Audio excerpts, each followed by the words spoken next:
The most unsettling family mystery of the modern fertility era is not that a child can be born late, but that a child's earliest biological beginning can wait in silence for decades. Imagine a class photograph. The children are lined up shoulder to shoulder, some smiling too hard, some looking away, some still learning how to stand still long enough for the camera. On the form in the school office, their birth years may look ordinary. They may all be the same age in the only way the law usually asks them to be.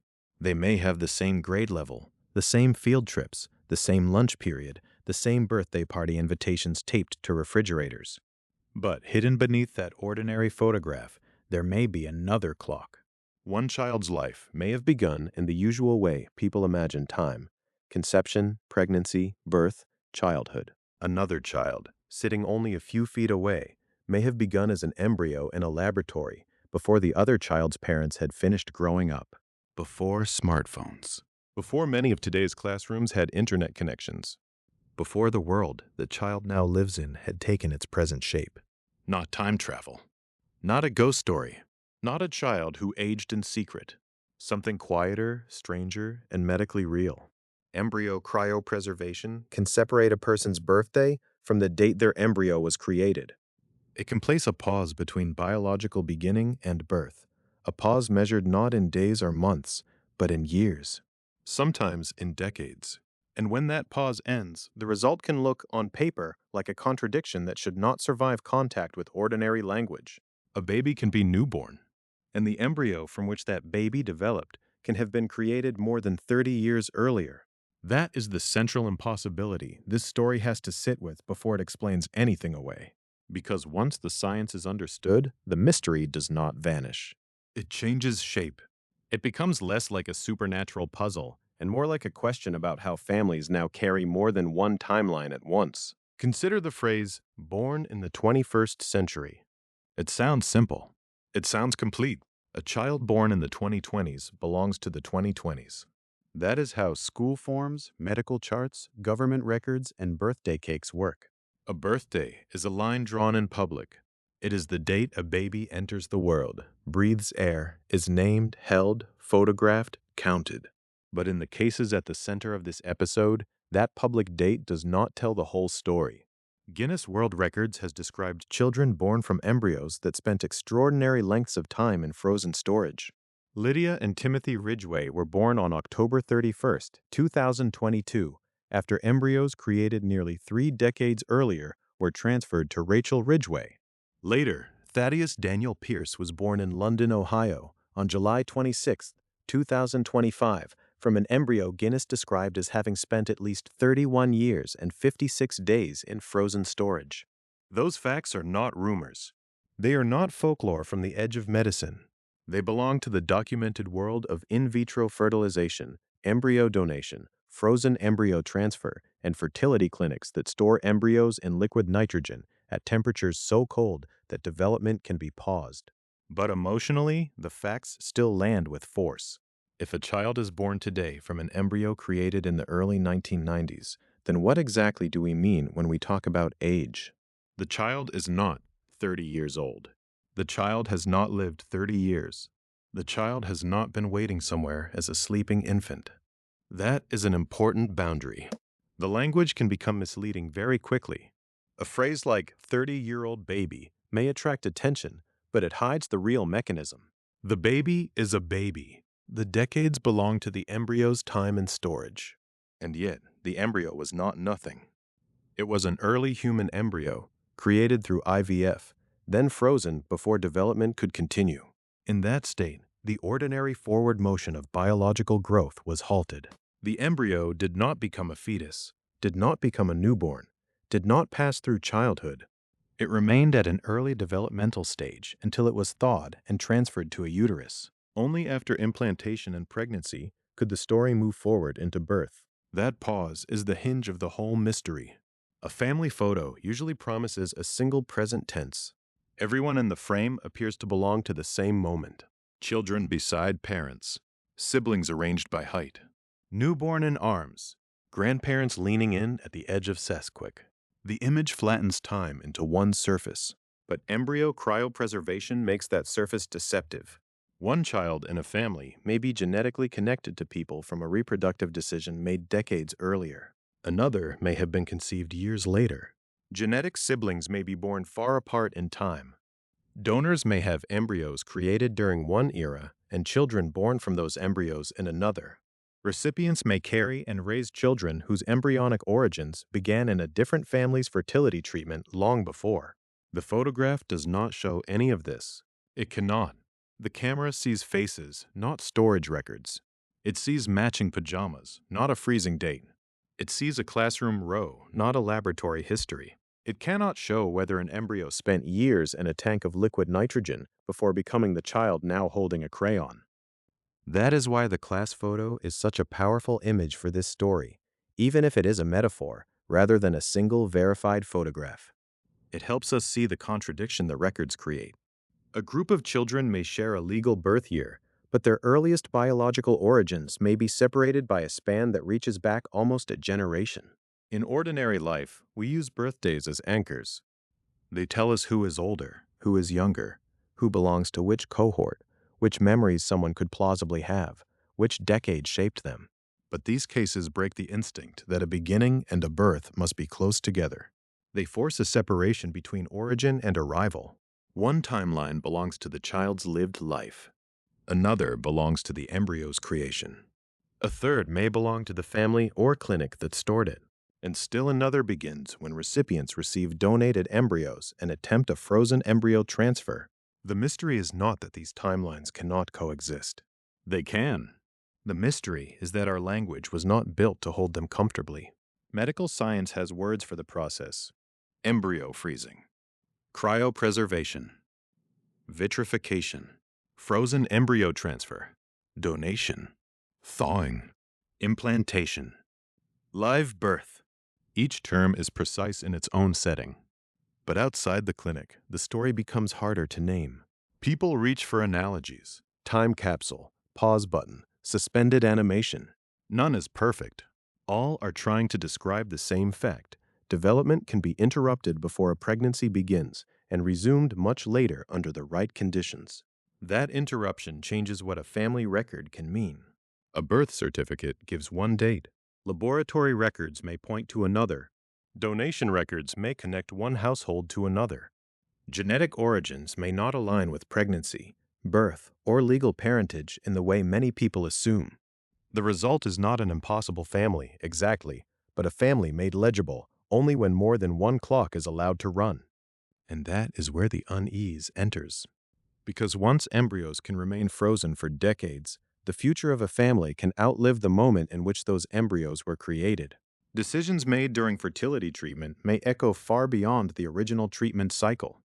Embryos may be stored, donated, transferred, or eventually become children in a world their genetic creators could not have fully imagined at the time. For the children, the paradox is mostly invisible at first. They are born, fed, rocked, named, and loved in the present. Their lives begin publicly when they arrive. But the records behind their births carry a deeper chronology, one that can make them seem both completely new and historically delayed. That is why the story of Thaddeus Daniel Pierce matters. Not because he's a symbol, and not because his birth should be treated as a spectacle, but because his case makes the hidden clock impossible to ignore. Born in London, Ohio, in 2025, he entered the world as a newborn. Yet Guinness World Records described the embryo from which he developed as having spent at least 31 years and 56 days in frozen storage. Before him, Lydia and Timothy Ridgeway had already made a similar contradiction famous. Their birth in 2022 showed the public that embryos created nearly 30 years earlier could still become children after thawing, transfer, implantation, and pregnancy. Their story helped many people encounter, perhaps for the first time, the gap between a child's birthday and an embryo's age in storage. But the record did not stop there. It moved forward, as records do, into another family, another clinic, another set of embryos, another child whose ordinary birthday carried an extraordinary prehistory. So we begin with the photograph that should not make sense. A photograph where all the children look like they belong to the same moment, because in one way they do. They are children of the present. They share classrooms, nurseries, neighborhoods, and the daily routines that make childhood real. But beneath that surface, one child's beginning may have been waiting since the early 1990s. And in London, Ohio, that hidden clock would soon have a name: Thaddeus Daniel Pierce.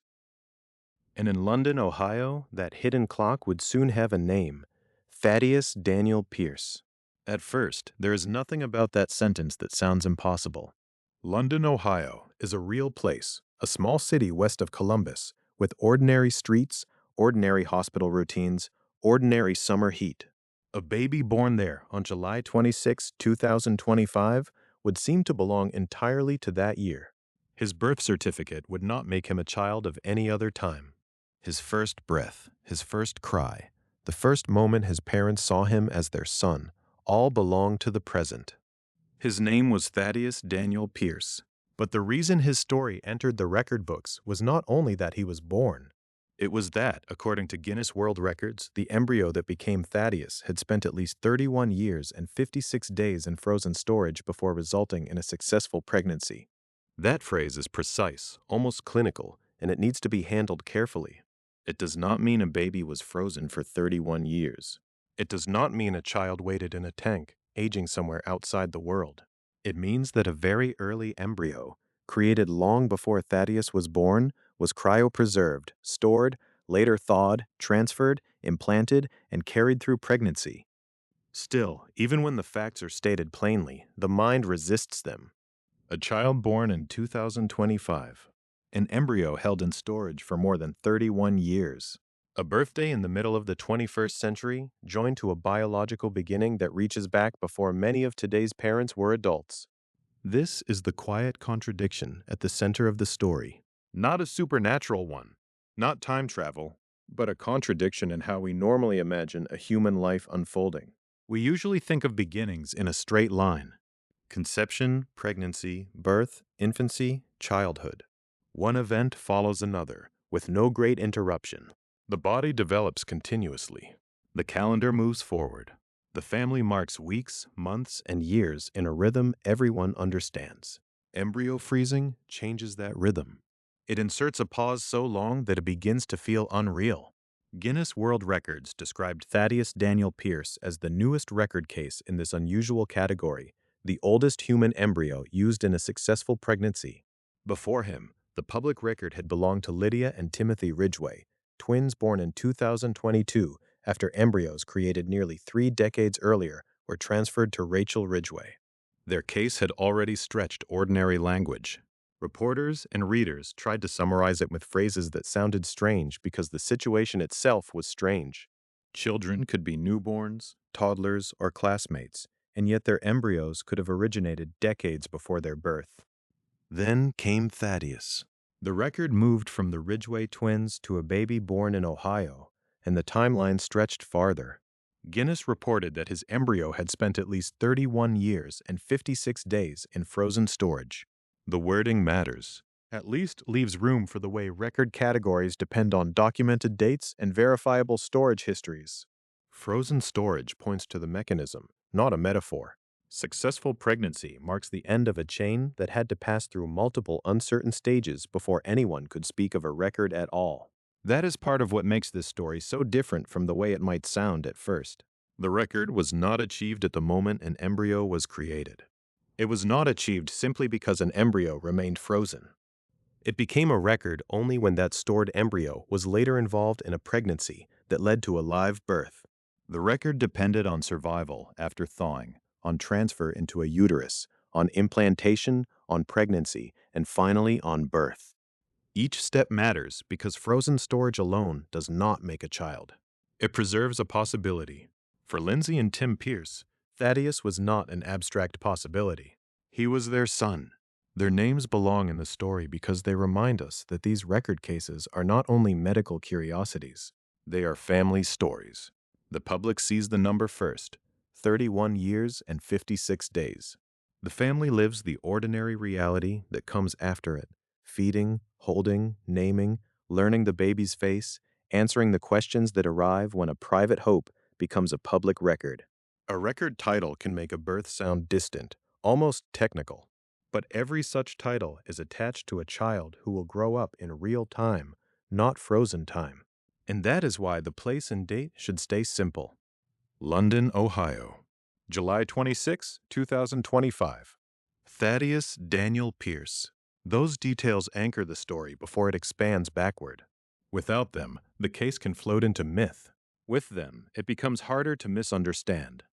He was born in a particular town, on a particular day, to particular parents. The mystery is not whether he belongs to the present. He does.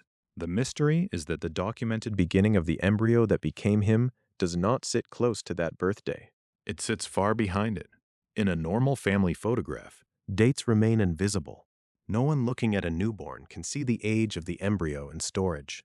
No one looking at a nursery can tell whether a child's earliest cells began developing months before birth or years before birth, or, in rare cases like this one, decades before birth. The same child can be completely new to the world and yet connected to a biological event from another era. That is the central emotional pressure of the Pierce case. It separates the child's life from the embryo's storage history.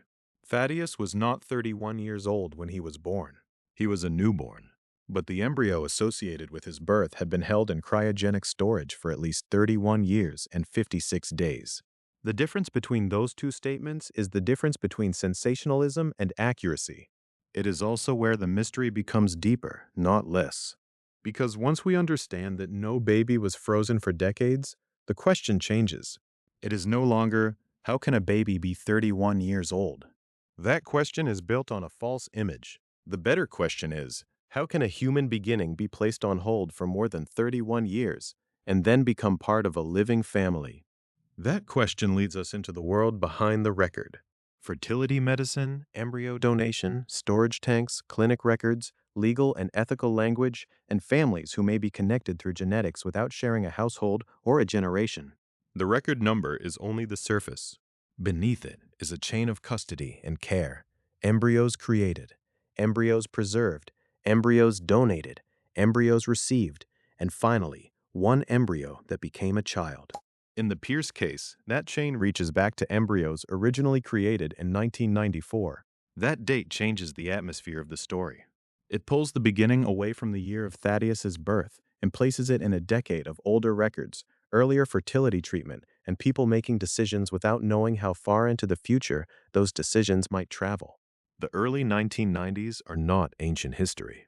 They are close enough to remember, yet far enough away that a child born from an embryo created then can make time feel layered. A person who is already alive in 1994 could be old enough to have children, and yet a stored embryo from that same year could later become a newborn in 2025. The effect is not magic. It is storage. It is medical preservation. But emotionally, it bends the usual order of family time. That is why Thaddeus Daniel Pierce becomes more than a record holder in this story. He becomes a way of seeing the hidden clocks inside embryo donation. His legal birthday begins one timeline. The reported storage duration reveals another. His family life begins in Ohio, but the documented path of the embryo reaches back through earlier decisions and other people's histories. And one of those names, connected to the embryos created in 1994, is Linda Archard. To understand how a baby born in London, Ohio, came to carry a record measured in decades, the story has to move from the day of birth back to the origin of those embryos and to the donor whose earlier choices became part of a child's much later beginning. To follow the record backward, we have to let go of the way a birth certificate usually trains us to think. A birth certificate points to a day, a place, and parents who receive a newborn into the world. In the Pierce case, that part of the story is clear.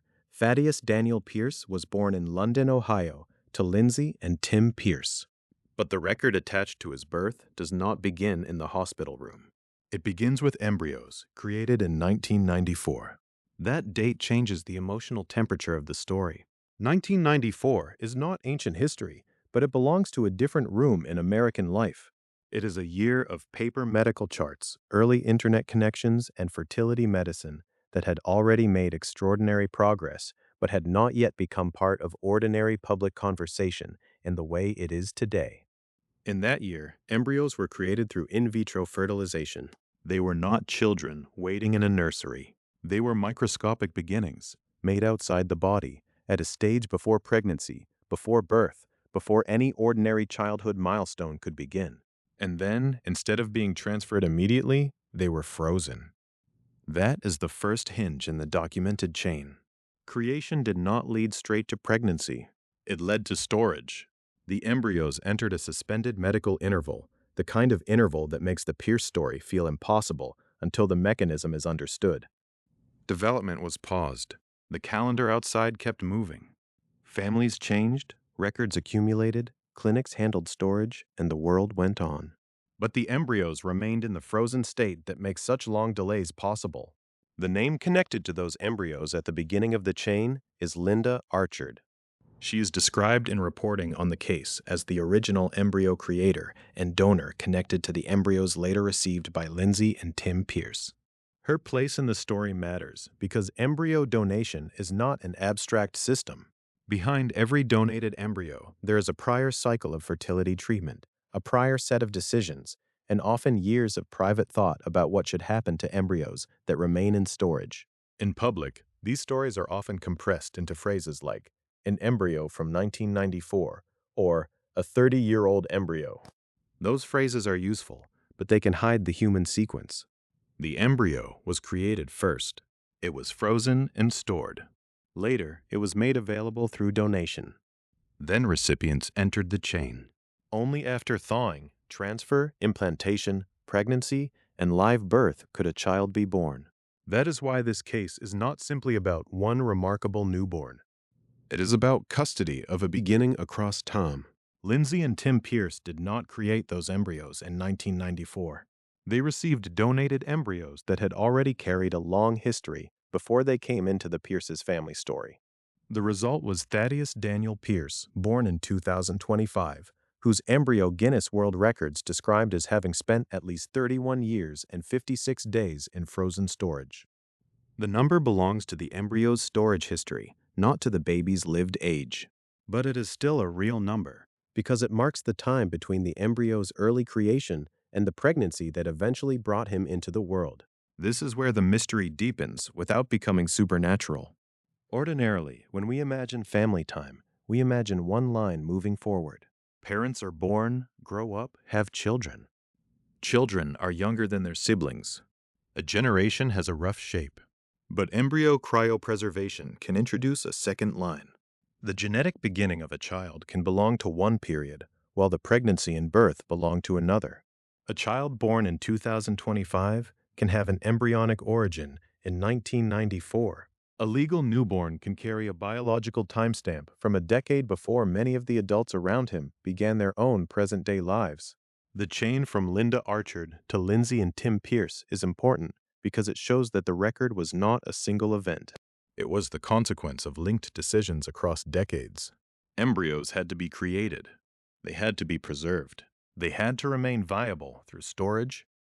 They had to be donated. They had to be received by intended parents.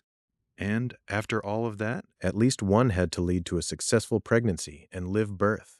Each step narrows the path. Creation through IVF does not guarantee a future birth.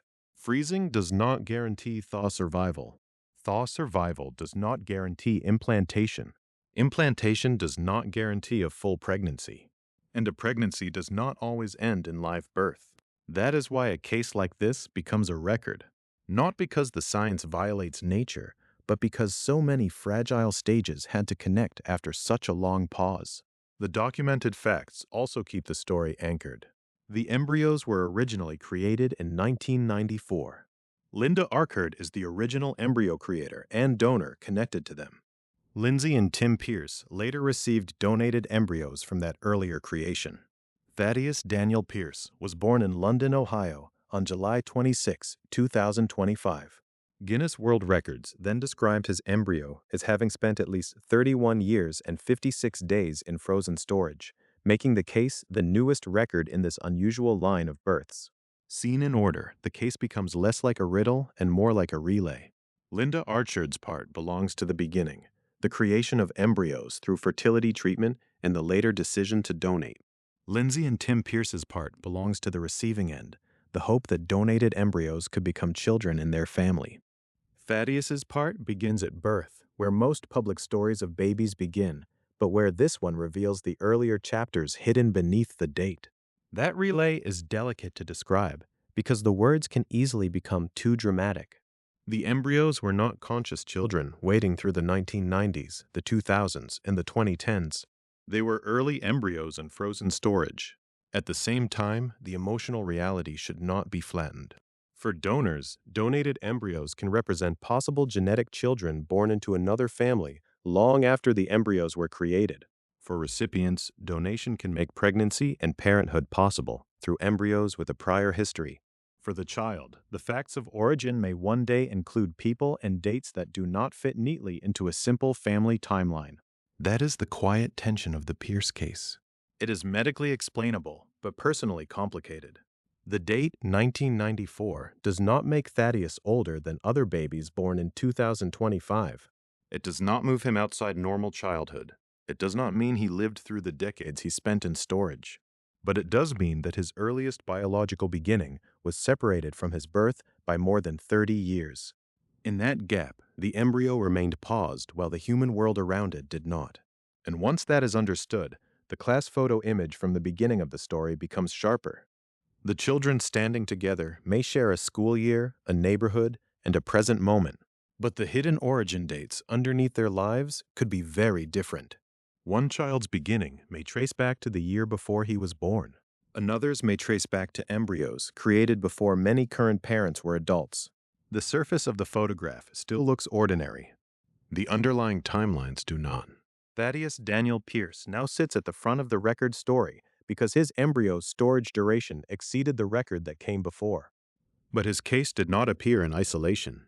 Before his birth in Ohio drew attention to embryos from 1994, another family had already made the public stop and reconsider what an embryo timeline could look like. That earlier record belonged to twins born in 2022, children whose own beginning reached back almost 3 decades and whose story helped make the hidden clocks of embryo donation visible. Before Thaddeus Daniel Pierce became the newest name attached to the record, the story had already passed through another nursery, another set of parents, and another impossible-looking calendar. The earlier record did not belong to one child, but to twins, Lydia and Timothy Ridgeway, born on October 31, 2022. Their birth was ordinary in the way every birth is ordinary at first. There was a mother who carried them. There was a delivery day. There were names chosen and a family waiting to receive them. Rachel and Philip Ridgeway became the parents of newborn twins, and from the outside, that was the visible story. 2 babies arriving at the end of October, in the early 2020s, beginning life in the present tense. But the record attached to Lydia and Timothy did not begin on the day they were born. It began much earlier, with embryos created nearly 3 decades before Rachel Ridgeway carried them. That is the detail that made their story feel, to many people, like a contradiction. The twins were newborns in 2022, yet the embryos from which they developed had been created in the early 1990s. This is where the language of family photographs begins to strain. If Lydia and Timothy were placed in a picture with other children born in the same year, nothing in the image would reveal the difference. They would not look older. They would not carry any visible sign of the decades their embryos had spent in storage. Their birthdays would place them beside other children of their generation. But their embryonic beginning belonged to another period entirely. That separation is the quiet center of the mystery. A child's birthday and an embryo's creation date are usually close enough that most families never need to think of them as separate clocks. Pregnancy follows conception. Birth follows pregnancy. The sequence feels continuous. In these cases, the sequence is interrupted by frozen storage. Development pauses. Years pass outside the embryo. Then, if the embryo is thawed, transferred, implants, and develops into a pregnancy, the visible life of the child begins long after the biological beginning. For Lydia and Timothy Ridgeway, that pause was long enough to make headlines. Guinness World Records later described them as the previous title holders before Thaddeus Pierce. Their case helped turn a specialized fertility story into a public puzzle because it asked a simple question with a complicated answer. How can newborn twins have embryos that are almost 30 years old? The answer was not science fiction. It was embryo cryopreservation, embryo donation, and frozen embryo transfer. But the emotional effect was still strange. These were not abstract cells in a chart. They became Lydia and Timothy. They became babies in a family. And once there were faces, names, and a birth date, the timeline became harder to treat as a technical detail. The Ridgeway embryos had originally been created through in vitro fertilization for an anonymous married couple. Guinness World Records reported that the husband was in his early 50s and that the eggs came from a 34-year-old donor. Those details matter because they show that the Ridgeway twins' story, like many embryo donation stories, did not begin with the recipient parents. It began with another reproductive history, another family's medical decisions, and embryos that were not used at the time they were created. At some point, those embryos entered storage. They remained frozen as the world around them changed. Years passed. Children born in the early 1990s grew into adults. Families moved, technologies changed, and fertility medicine became more familiar to the public. But the embryos themselves were held in a suspended state, not developing, not aging in the way a child ages, not becoming older in the ordinary biological sense. That distinction is important.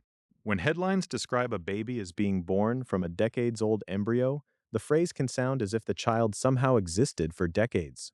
That is not what happened. Lydia and Timothy were not children waiting in storage. They were embryos whose development had been paused. Their lives as born children began in 2022. Their unusual record came from the length of the frozen interval before that birth.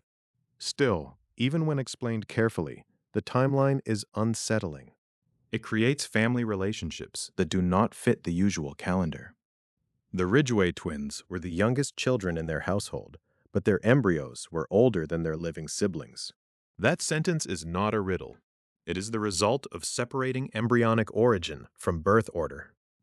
In the family's everyday life, Lydia and Timothy were babies.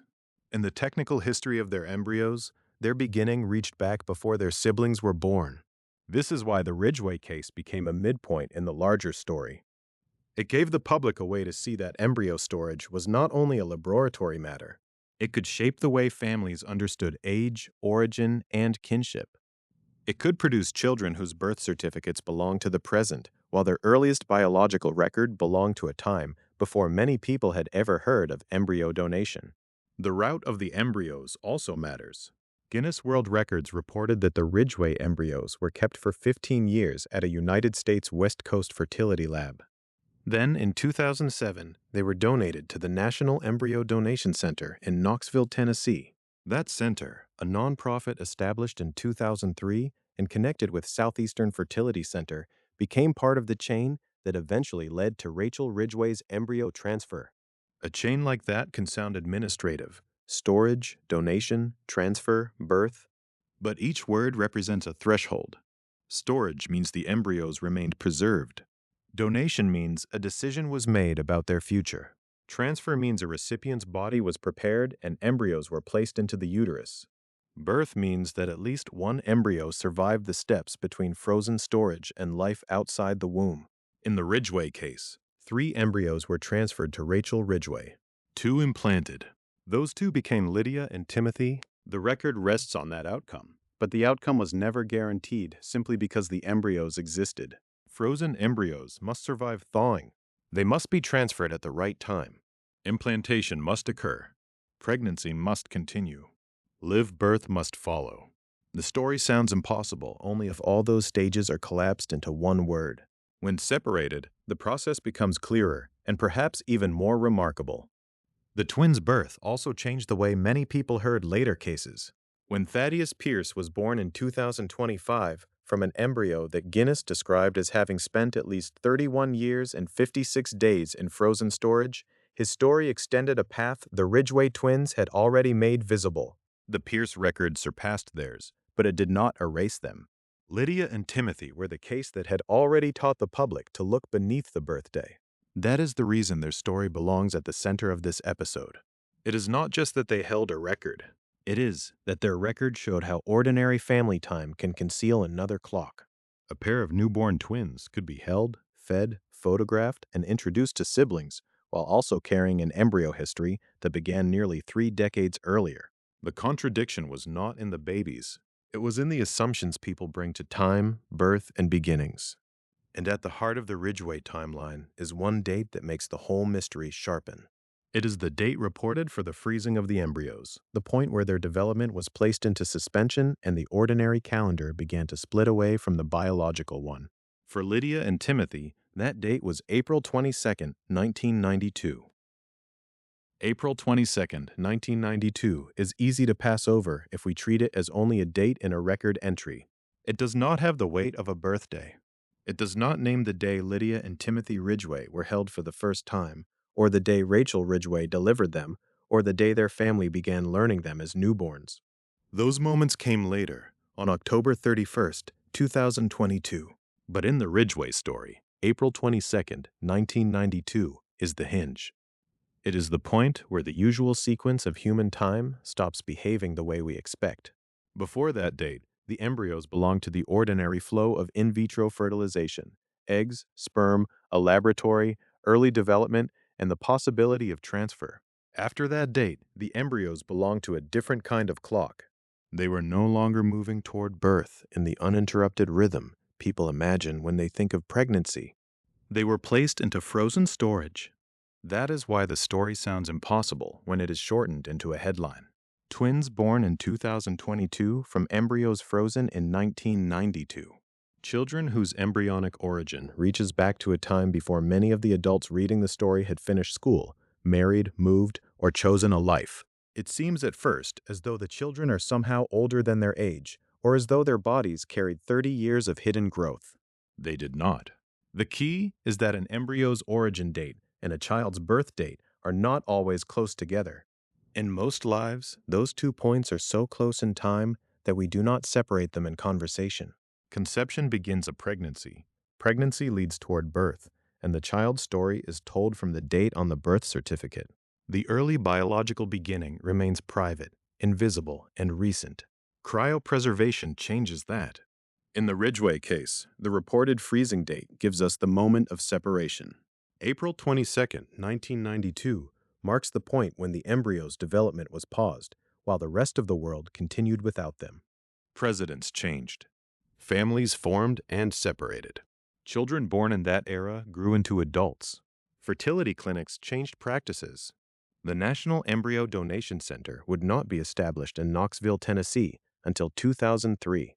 Yet the embryos that would become Lydia and Timothy remained stored, not aging into childhood, not developing inside a pregnancy, but held at an early stage of existence. This is the quiet distinction at the center of the mystery. The Ridgeway twins were not 30-year-old children. They were newborns in every ordinary medical and family sense when they arrived on October 31st, 2022. Their age began with birth, as everyone's legal and social age does. But their embryonic history began much earlier. The reported date of freezing makes that visible. It tells us that the impossible family timeline is not really a single line. It is at least 2 lines. One line belongs to Lydia and Timothy as children: birth, infancy, siblings, family photographs, ordinary days in a household. That line begins in 2022. The other line belongs to the embryos: creation through in vitro fertilization for an anonymous married couple, freezing, long storage, donation, thawing, transfer, implantation, pregnancy, and birth. That line reaches back to 1992. The confusion begins when those 2 lines are forced into one sentence. A child born in 2022 sounds, by habit, like a child whose biological beginning also belongs to 2022. But the Ridgeway embryos had already existed in frozen form for nearly 3 decades before Rachel Ridgeway carried the pregnancy that led to their birth. Their birthday tells us when they entered the world as babies. The freezing date tells us when their early development was interrupted. This is why April 22, 1992 carries so much narrative force. It is not only an old date. It is a boundary between motion and suspension. The embryos were created through in vitro fertilization for an anonymous married couple. Guinness World Records reported that the husband was in his early 50s and that the eggs came from a 34-year-old donor. Those details matter because they remind us that the embryos did not appear without context. They were part of a fertility process involving real people, medical care, and decisions made at a particular time. Then, after their creation, they were frozen. Once that happened, the embryos were no longer tied to the immediate outcome that many people associate with IVF. They were not transferred right away into the uterus of the person who would eventually give birth to Lydia and Timothy. Instead, they entered storage. According to Guinness World Records, the Ridgeway embryos were kept for 15 years at a fertility lab on the United States West Coast. Later, in 2007, they were donated to the National Embryo Donation Center in Knoxville, Tennessee. That route from a West Coast lab to Knoxville belongs to the later chapters of their history. But even here, in the chapter of the freezing date, it helps clarify what the date means. April 22, 1992, was not a symbolic anniversary chosen after the fact. It was the reported point at which the embryos moved into frozen preservation, making it possible for their later path to stretch across clinics, institutions, and years. Without that pause, the Ridgeway story would not have its strange shape. A pregnancy can last months. A frozen embryo can remain in storage far longer. That does not guarantee a future baby. It does not erase the uncertainty of thawing, transfer, implantation, pregnancy, or live birth. But it does mean that the embryo's early developmental time can be separated from the calendar time passing outside the storage tank. This is where ordinary language starts to fail us. We know how to speak about age after birth. We know how to say that Lydia and Timothy were born on October 31st, 2022. We know how to describe them as twins, as children, as members of the Ridgeway family.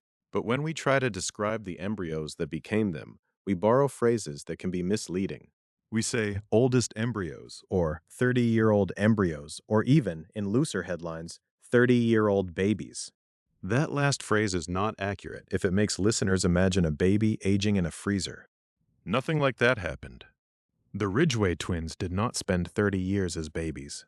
They did not grow in secret.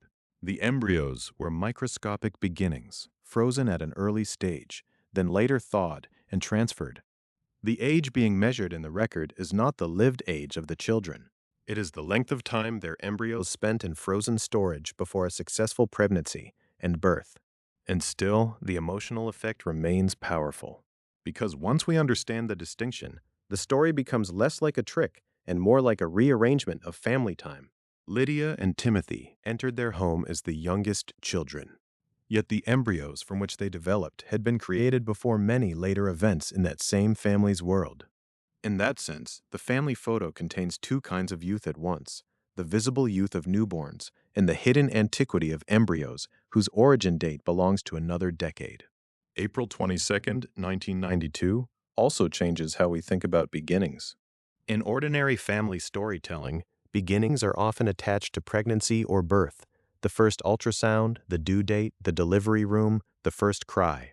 In embryo donation, there may be another beginning that belongs to different people, a different clinic, and a different set of hopes. The Ridgeway embryos began in one context, were stored for years, donated, and later became children in another family. That does not make the children less fully part of the family that welcomed them.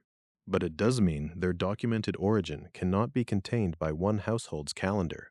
The freezing date preserves evidence of an earlier chapter. This is the reason the date matters more than it first appears to. It lets us see the mechanism beneath the mystery. If we only know the birthday, the story seems ordinary. If we only hear that the embryos were nearly 3 decades old, the story seems impossible. But when we place the two dates side by side, the shape becomes clearer. April 22, 1992, reported freezing of the Ridgeway embryos. October 31, 2022, birth of Lydia and Timothy Ridgeway. Between those dates is not a childhood. It is not a hidden life. It is a frozen interval. The mystery, then, is not whether time travel occurred. It did not. The mystery is how modern reproductive medicine can create a pause so complete that an embryo's earliest biological moment can belong to one era, while the child's birth belongs to another. That pause is what makes the Ridgeway timeline feel uncanny. And it is why one date, written quietly in the records, can carry the whole contradiction. To understand the pause itself, we have to move from the calendar into the tank. The date tells us when the separation began. The next question is how that separation could last so long, how an embryo could be placed into storage and remain suspended while nearly 30 years passed above it in the ordinary world. To understand that frozen interval, we have to imagine something far less dramatic than science fiction and far more precise than ordinary cold. Not a nursery hidden away for decades. Not a child sleeping through history. Not a body waiting in ice. The pause began inside a storage system built for materials so small that the ordinary eye could not read it as a future at all. The Ridgeway embryos were kept in liquid nitrogen at about minus 320 degrees Fahrenheit or minus 196 degrees Celsius. That temperature is not simply very cold in the everyday sense. It is the condition that made the strange calendar possible, a world where development could be stopped so thoroughly that the embryo's biological progress did not continue while years passed outside the tank. This is the quiet center of the mystery. Above the storage vessel, life moved normally. Families grew older. Clinics changed. Records were kept. A fertility lab on the United States West Coast held the embryos for 15 years, according to Guinness World Records, before they were donated in 2007 to the National Embryo Donation Center in Knoxville, Tennessee. Outside the liquid nitrogen, birthdays accumulated, technology changed, and whole childhoods began and ended. But inside the cold, the embryos were not growing through those years. They were not becoming toddlers, then children, then teenagers. Their development had been placed into suspension. That distinction matters because it is where the impossible feeling comes from. When people first hear that Lydia and Timothy Ridgeway were born from embryos frozen nearly 3 decades earlier, the mind reaches for familiar categories. Age, birth, pregnancy, childhood. We know how those words usually fit together. A child born in 2022 belongs to that year in the simple social sense. Their first breath, their first feeding, their first measurements, their first day at home, all of that belongs to the world of 2022. But the embryos that became Lydia and Timothy had entered frozen storage on April 22, 1992. The record does not say the children lived through that gap. It says the embryos were preserved through it. The tank is what separates those meanings. At about minus 196 degrees Celsius, biological activity is slowed to an extreme. In practical reproductive medicine, that is the purpose of cryopreservation. Embryos created through in vitro fertilization can be stored for later use rather than transferred immediately. Once preserved and placed in liquid nitrogen storage, development is halted. The embryo does not continue dividing in the normal way. It does not move through the stages that would normally follow in a uterus. It remains at the stage at which it was frozen, waiting not in any conscious sense, but in a biological pause. The word pause is imperfect, but it is useful. A pause is not the same as reversal. It does not send the embryo backward. It does not erase the date of creation. It does not make the embryo newly made when it is thawed years later. But it also does not allow the embryo to continue forward as if it were inside a pregnancy. The embryo's timeline has a break in it. There is a beginning, then storage, then thawing and transfer if it is later used. The calendar keeps moving throughout, but the embryo's development does not move with it. That is why the Ridgeway case can be described in 2 ways that both sound true and yet do not feel as if they belong together. Lydia and Timothy were newborns in October of 2022. At the same time, the embryos that became them had been frozen since April of 1992. Their legal and lived age began at birth. Their embryonic origin reached back much farther. The liquid nitrogen did not make them older children. It made it possible for their beginning to remain suspended until a much later pregnancy could begin. The mystery becomes sharper when we think about what would have happened without that pause. In ordinary development, an embryo is not a static object. It is a stage in a sequence. In a pregnancy, early cells divide, organize, and continue through a chain of biological events. Time matters because growth requires process. But cryopreservation interrupts that sequence. It takes an embryo at an early developmental stage and holds it there. The embryo does not experience the years as growth. There is no hidden 3-decade gestation. There is no secret childhood before birth. There is a stored beginning, protected from the ordinary pace of development by a temperature so low that metabolism and cell division are effectively stopped. This is why the phrase 30-year-old baby, sometimes used in headlines, can mislead as much as it attracts attention. The baby is not 30 years old. The child's life after birth is not stretched backward into the early 1990s. What is old in the record sense is the embryo's time in frozen storage. Guinness World Records describe the Ridgeway embryos in those terms: embryos stored in liquid nitrogen, then later thawed, transferred, implanted, and carried to birth. The record belongs to the storage interval, not to the lived age of the children. Still, the emotional force of the case comes from how completely that storage interval disrupts our instincts. A family photograph usually asks us to read time from faces. The newborn is the youngest. The parents are older. Siblings are placed into an order by height, memory, and birth year. But embryo cryopreservation adds a hidden clock. It allows the biological origin of one child to be separated from the origin of another by a span that may not match their birthdays at all. In the Ridgeway family, the public strangeness was not that the twins looked unusual or lived unusually. It was that the records attached to their embryos reach back to a date long before their birth, long before their place in the family could be understood by ordinary chronology. The liquid nitrogen tank turns the timeline into layers. One layer belongs to the original IVF creation and freezing. One belongs to storage at a fertility lab.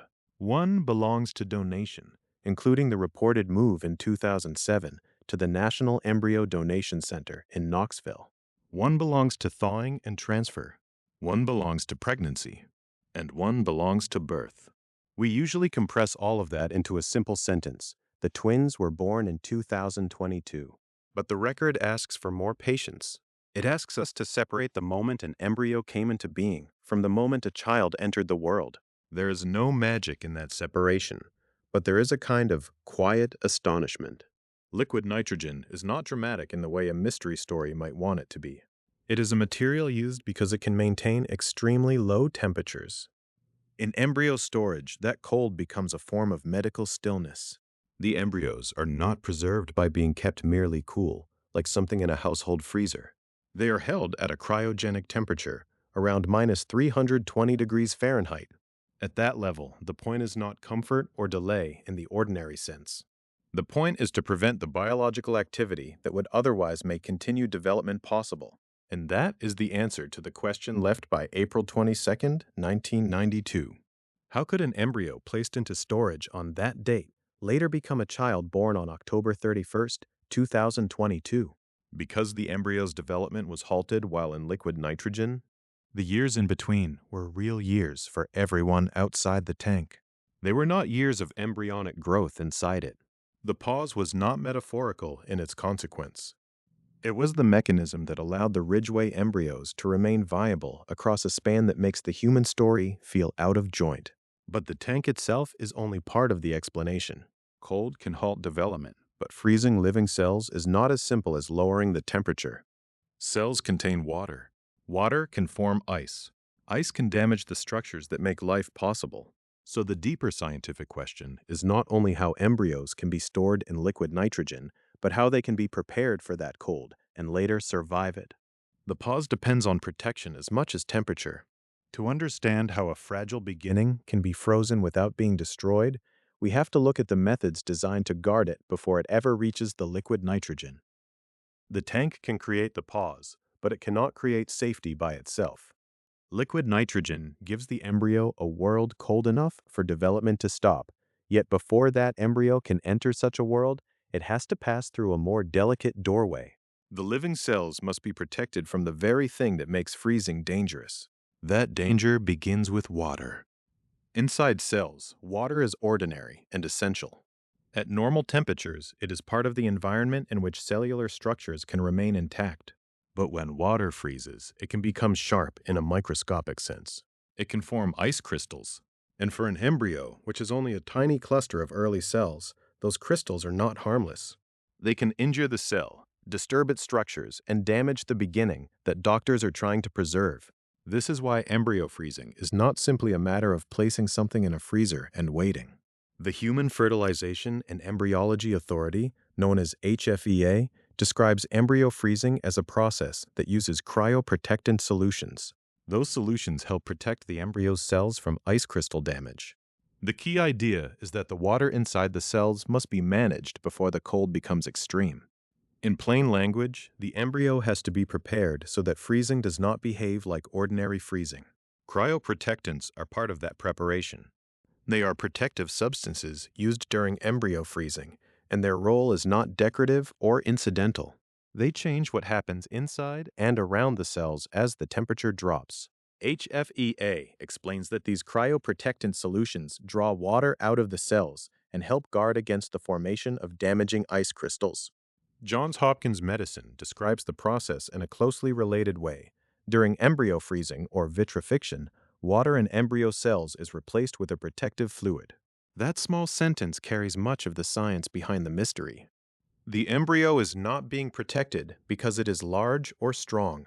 It is protected because, at the cellular level, the conditions around it are carefully altered. Water is removed or replaced. Protective fluid takes its place. The goal is to reduce the chance that ice crystals will form inside the cells when the embryo is cooled.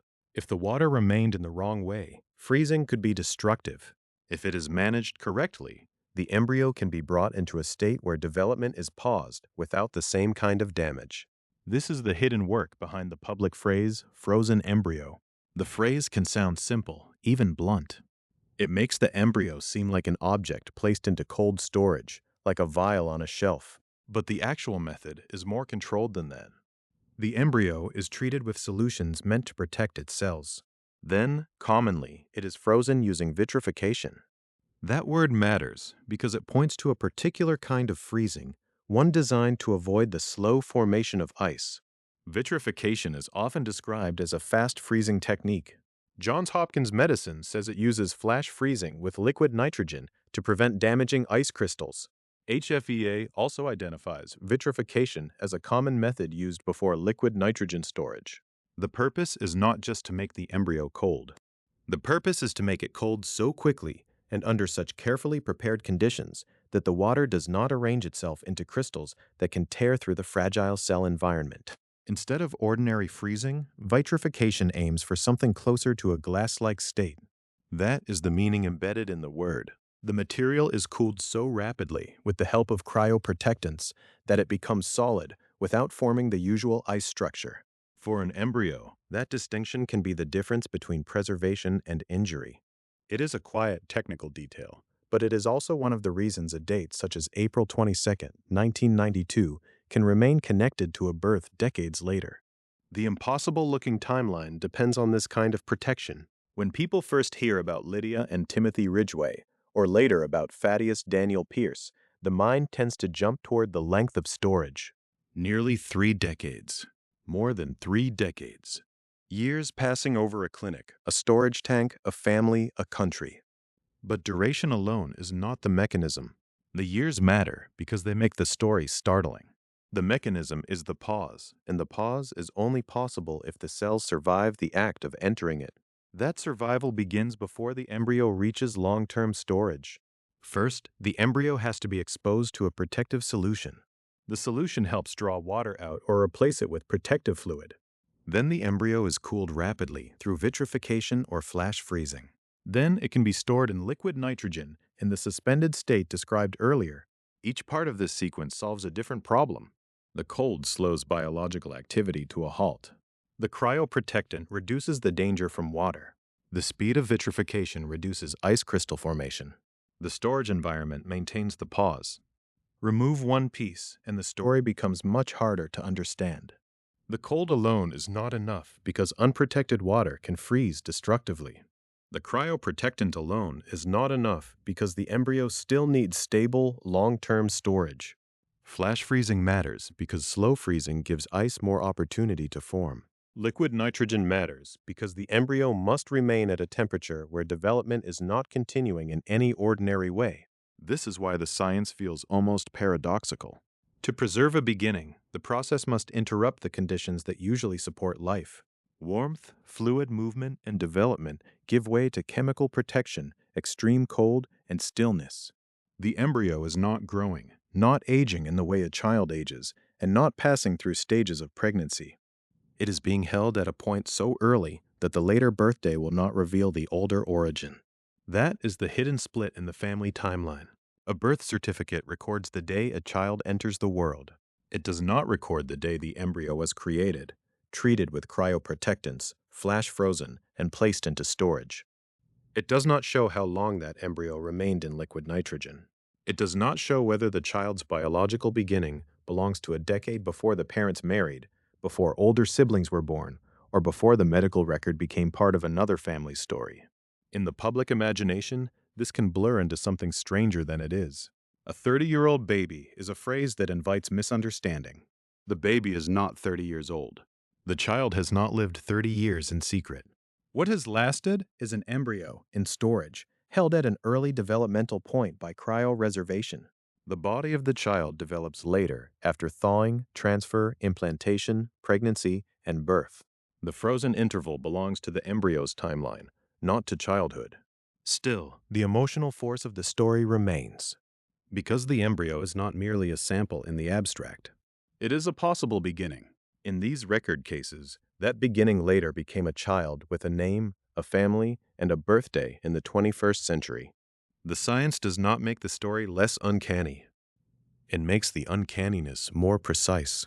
A fragile cluster of cells can be protected against ice, placed into a state of suspended development, and later returned to a clinical path where pregnancy may become possible. Johns Hopkins Medicine notes that more than 95% of frozen embryos survive thawing.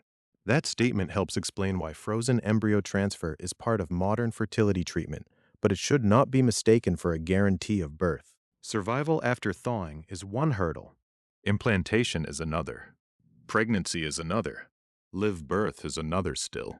The long frozen births that draw public attention are not magical, but neither are they simple. They require a chain of events to work across time. In that chain, cryoprotectants and vitrification are among the least visible steps and among the most important. They are not the parts families tend to photograph. No one frames the moment water is drawn from cells. No one writes a nursery announcement about protective fluid or ice crystal prevention. Yet without those details, the later images would not exist. The newborn in a blanket, the parents in a hospital room, the siblings gathered close, the family photo that seems to contain more than one era at once. The mystery, then, is not solved by saying the embryo was frozen. It is clarified by asking how freezing could protect instead of destroy. The answer is careful preparation. Cryoprotectant solutions. Removal or replacement of water in cells. Vitrification. Flash freezing. Liquid nitrogen storage. Each phrase is technical, but together they describe a kind of shelter built at a microscopic scale. Not a shelter from time entirely, because time continues outside the tank. A shelter from development, from cellular activity, and from the particular violence that ice crystals can cause inside living cells. That shelter is what allows a biological beginning to wait. But even here, the word embryo covers more than one moment. An embryo may be frozen at different early stages, and those stages are not interchangeable in the human imagination. Some are closer to the very first division. Some have already become a small cluster of cells. Some have reached the blastocyst stage before storage. To understand how something so small can later become a child whose timeline seems impossible, we have to look not only at how it is frozen, but at what stage of beginning is being preserved. That is where the word embryo begins to stretch. In ordinary speech, it can sound like a single thing, a fixed category, as if every frozen embryo is paused at the same point on the same path. But the early days after fertilization are a sequence of changes, and freezing can happen at more than one of those early moments. The Human Fertilization and Embryology Authority explains that embryos may be frozen at different developmental stages, including the single-cell stage, the 2 to 8 cell stage, or the blastocyst stage. Those phrases are small, clinical, and easy to pass by. But they are important because they help us understand the scale of the mystery. When people hear that a child was born from an embryo frozen for decades, the imagination often leaps too far ahead. It pictures a baby somehow suspended or a child waiting invisibly inside a tank. But that is not what was stored. What was stored was a beginning. Depending on the case and the clinical choices made at the time, that beginning may have been no more than one cell, or a few cells, or a slightly later pre-implantation structure called a blastocyst. The difference matters because it reminds us how little, physically, has to be preserved for a later life to become possible. At the single-cell stage, the embryo is at one of the earliest points after fertilization. It is not a newborn in miniature. It is not a small body waiting to grow larger in the way a child grows into an adult. It is a cell at the beginning of a developmental process. The future is not visible in any familiar human form. There are no hands to imagine, no face to recognize, no sleeping infant to picture. There is only a microscopic starting point, carrying the biological instructions that may, under the right conditions, continue dividing. That can be difficult to hold in the mind when the story ends with a child in a family photograph. The child has a name, a birthday, a place in a household. Lydia and Timothy Ridgeway were born on October 31st, 2022. Thaddeus Daniel Pierce was born in London, Ohio, on July 26, 2025. Their lives outside the laboratory began in the same way other children's lives begin, with pregnancy, delivery, parents, records, and the ordinary counting of days after birth. But their embryonic timelines began much earlier, and in between those two forms of time sits the stage that was frozen. An embryo at the 2 to 8 cell stage has already begun to divide. What was one cell has become a tiny cluster. This is still extremely early. It is still before implantation. It is still before pregnancy has been established in the way most people think of it. Yet there has already been movement. One cell has become more than one. Development has begun, then stopped because the embryo has been prepared for freezing and placed into storage. This is one reason the language of a pause is so powerful in these cases. The pause is not a metaphor for childhood. It is not the freezing of a baby. It is the interruption of cellular development at a very early stage. The embryo does not continue becoming more complex while it is held at liquid nitrogen temperatures. The outside world moves. Families age. Clinics change. Storage records accumulate. Years pass into decades. But the embryo itself remains at the stage at which it was preserved. For a listener trying to understand how a child born in the 21st century could have an embryonic origin in the 1990s, this is the key distinction. Birth date and embryo creation date are not the same clock. A birth date belongs to the child's life after pregnancy. It marks arrival into the world. It is legal, social, and deeply emotional. It is the date that appears on forms, birthday cakes, school enrollment records, family albums, and eventually, perhaps, a class photograph. An embryo creation date belongs to a much earlier biological event. It marks the beginning of an embryo outside the body through in vitro fertilization. If that embryo is frozen, the developmental clock can be stopped while the calendar outside keeps going. That is how two children can stand beside classmates of the same age and yet carry a hidden interval in their story that began before some of those classmates' parents had reached adulthood. The blastocyst stage adds another layer to this. A blastocyst is a later pre-implantation stage than the single-cell or early cleavage stages. By then, the embryo has developed beyond the first few divisions. It is still microscopic, still far from the visible form of a child, still not implanted in a uterus. But it has reached a more advanced early structure before freezing. HFEA includes the blastocyst stage among the stages at which embryos may be frozen. In a story about decades of storage, the word blastocyst can feel strangely technical, but it points to something deeply human in the way we misunderstand scale.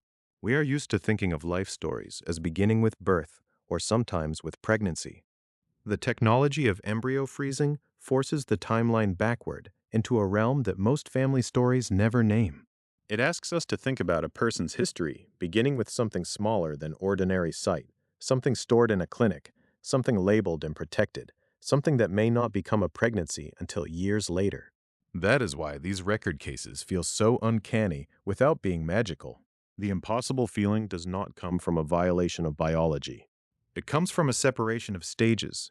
A microscopic embryo can be created in 1 decade, frozen at one early stage, stored under carefully controlled conditions, thawed much later, transferred, implanted, and then developed through pregnancy into a newborn. Each step has its own uncertainty. Each step is separate. But when the steps succeed, the final result is a child whose ordinary age does not reveal the age of the embryo's storage history. A child born from a long frozen embryo is not 30 years old at birth. The child's age begins at birth, as it does for anyone else. What may be 30 years old is the record of the embryo's existence in frozen storage, counted from creation or freezing to the later transfer that led to pregnancy. That difference is more than a technical correction. It protects the story from becoming a myth. It keeps the mystery in its proper place. The mystery is not that a newborn has secretly lived for decades. The mystery is that human development can be interrupted so early, held so completely, and resumed so much later. To see why this matters, imagine the stages not as steps on a staircase that someone remembers climbing, but as a set of doors that open only if conditions allow. Fertilization opens one door. Cell division opens another. Freezing closes the corridor for a time, not by erasing the embryo, but by preserving it. Thawing opens the possibility again. Transfer places the embryo into a uterus. Implantation is another threshold. Pregnancy is another. Live birth is another. By the time a child is born, the frozen stage is invisible. No one looking at Lydia and Timothy Ridgeway as newborns could see April 22, 1992 written on them. No one looking at Thaddeus Daniel Pierce in Ohio could see 1994 in the way one sees eye color or hair color. These dates belong to records, not faces. They belong to laboratory histories and storage timelines. And yet they are real enough to rearrange how a family understands its own chronology. This is the quiet power of the early stage embryo in the story. It is smaller than memory, smaller than family resemblance, smaller than the ordinary symbols of childhood. It can be contained in a laboratory system, protected by cryoprotectant solutions, preserved through vitrification, and held in liquid nitrogen. But if it later survives thawing, if it is transferred, if it implants, if pregnancy continues, then the story can move from the microscopic to the unmistakable. A newborn, a name, a home, a place among siblings, a place in a photograph. That movement is what gives the cases their emotional force. The frozen embryo is not yet a childhood. It is a stage before childhood, a beginning whose later meaning depends on events that have not happened yet. But when those events do happen, the earlier stage becomes part of the child's origin story. A single cell, or small cluster of cells, once held in storage, becomes connected to birthdays, family narratives, medical records, and sometimes world records. That is how something far smaller than a newborn can later make a family timeline feel impossible. Not because time was broken, but because development was paused at a point before ordinary life stories usually begin. The embryo's stage at freezing becomes a hidden hinge between the laboratory and the nursery, between a date in the early 1990s and a birth in the 2020s, between what the eye could never see and the child everyone can hold. Once that is understood, the next part of the Ridgeway story becomes less like a miracle appearing from nowhere and more like a chain of custody moving through real places. The embryos were not only frozen at an early stage, they were kept, recorded, transferred between institutions, and eventually placed within a donation system. Their long pause had a geography as well as a biology, beginning in storage at a United States West Coast fertility lab and later leading to Knoxville, Tennessee. The pause, then, was never only a matter of cold. It was also a matter of place. For the Ridgeway embryos, the hidden timeline did not sit in one family album or one medical chart. It stretched across institutions, across a country, and across years in which the world outside kept changing. Children were born, grew up, went to school, graduated, married, and had children of their own. Meanwhile, inside a fertility lab on the United States West Coast, a group of embryos remained in storage, held at the edge of development, not aging in the way a child ages, not moving forward toward birth, but not gone either. Guinness World Records later reported a spare but striking chain of custody. The embryos that would become Lydia and Timothy Ridgeway were kept for 15 years at a United States West Coast fertility lab. Then, in 2007, they were donated to the National Embryo Donation Center in Knoxville, Tennessee. That sentence sounds administrative. It has the dry rhythm of records and transfers. But inside, it is one of the strangest parts of the story. Before the twins were born on October 31st, 2022, before Rachel and Philip Ridgeway became their parents, before anyone could look at them and wonder how their beginning could reach back so far, the embryos had already spent a decade and a half in one place and then moved into another system entirely. The first location remains described in the public record in broad terms: a fertility lab on the west coast of the United States. That lack of specificity matters. This story contains named parents, named children, named centers, and precise dates, but it also contains protected histories. The Ridgeway embryos were originally created through in vitro fertilization for an anonymous married couple. Guinness reported that the husband was in his early 50s and that the eggs came from a 34-year-old donor. Those details tell us something about the medical origin of the embryos, but not everything. They preserve privacy around the people who made decisions long before the Ridgeway twins entered the world. So, for 15 years, the embryos were not part of a public mystery. They were part of the quiet inventory of assisted reproduction, frozen embryos held in storage, connected to a prior IVF cycle, existing within the practical and emotional aftermath of fertility treatment. In fertility medicine, not every embryo created during IVF is transferred right away. Some may remain in storage for possible future use. Some remain after a family is complete. Some become part of difficult decisions about donation, continued storage, disposal, or research, depending on law, clinic policy, and the choices of the people with authority over them. The Ridgeway embryos followed one of those paths. They were donated. That word can sound simple until we slow down and hear what it carries. Donation here did not mean handing over a visible object or a child. It meant changing the future possibility attached to microscopic embryos that had been frozen since April 22, 1992. It meant that embryos created in one medical and family context could later be received by another family through an embryo donation program. It meant that biological origin, pregnancy, birth, and parenting could be separated into different chapters, sometimes written decades apart. The destination was Knoxville, Tennessee. By the time the Ridgeway embryos were donated there in 2007, the National Embryo Donation Center had already been established. The center is a nonprofit organization founded in 2003 in Knoxville. It is connected with Southeastern Fertility Center and is focused on embryo donation and embryo adoption services. That connection between a nonprofit donation organization and a fertility center is important because it shows that the Ridgeway story did not move from a freezer straight into a family. It moved into an organized clinical and matching structure. Embryo donation is not only a biological event. It involves screening, records, counseling, legal and medical considerations, and the practical capacity to store, thaw, and transfer embryos. For a long frozen embryo to become a pregnancy, there has to be more than a tank of liquid nitrogen. There has to be a receiving program, a clinic, physicians, embryology staff, and a framework for deciding which family will receive which embryos.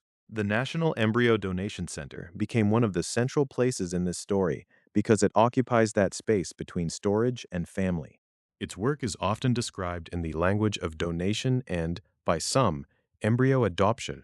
That language will matter more later, because not every medical or ethics organization uses those words in the same way. But here, in the Ridgeway timeline, the immediate point is simpler.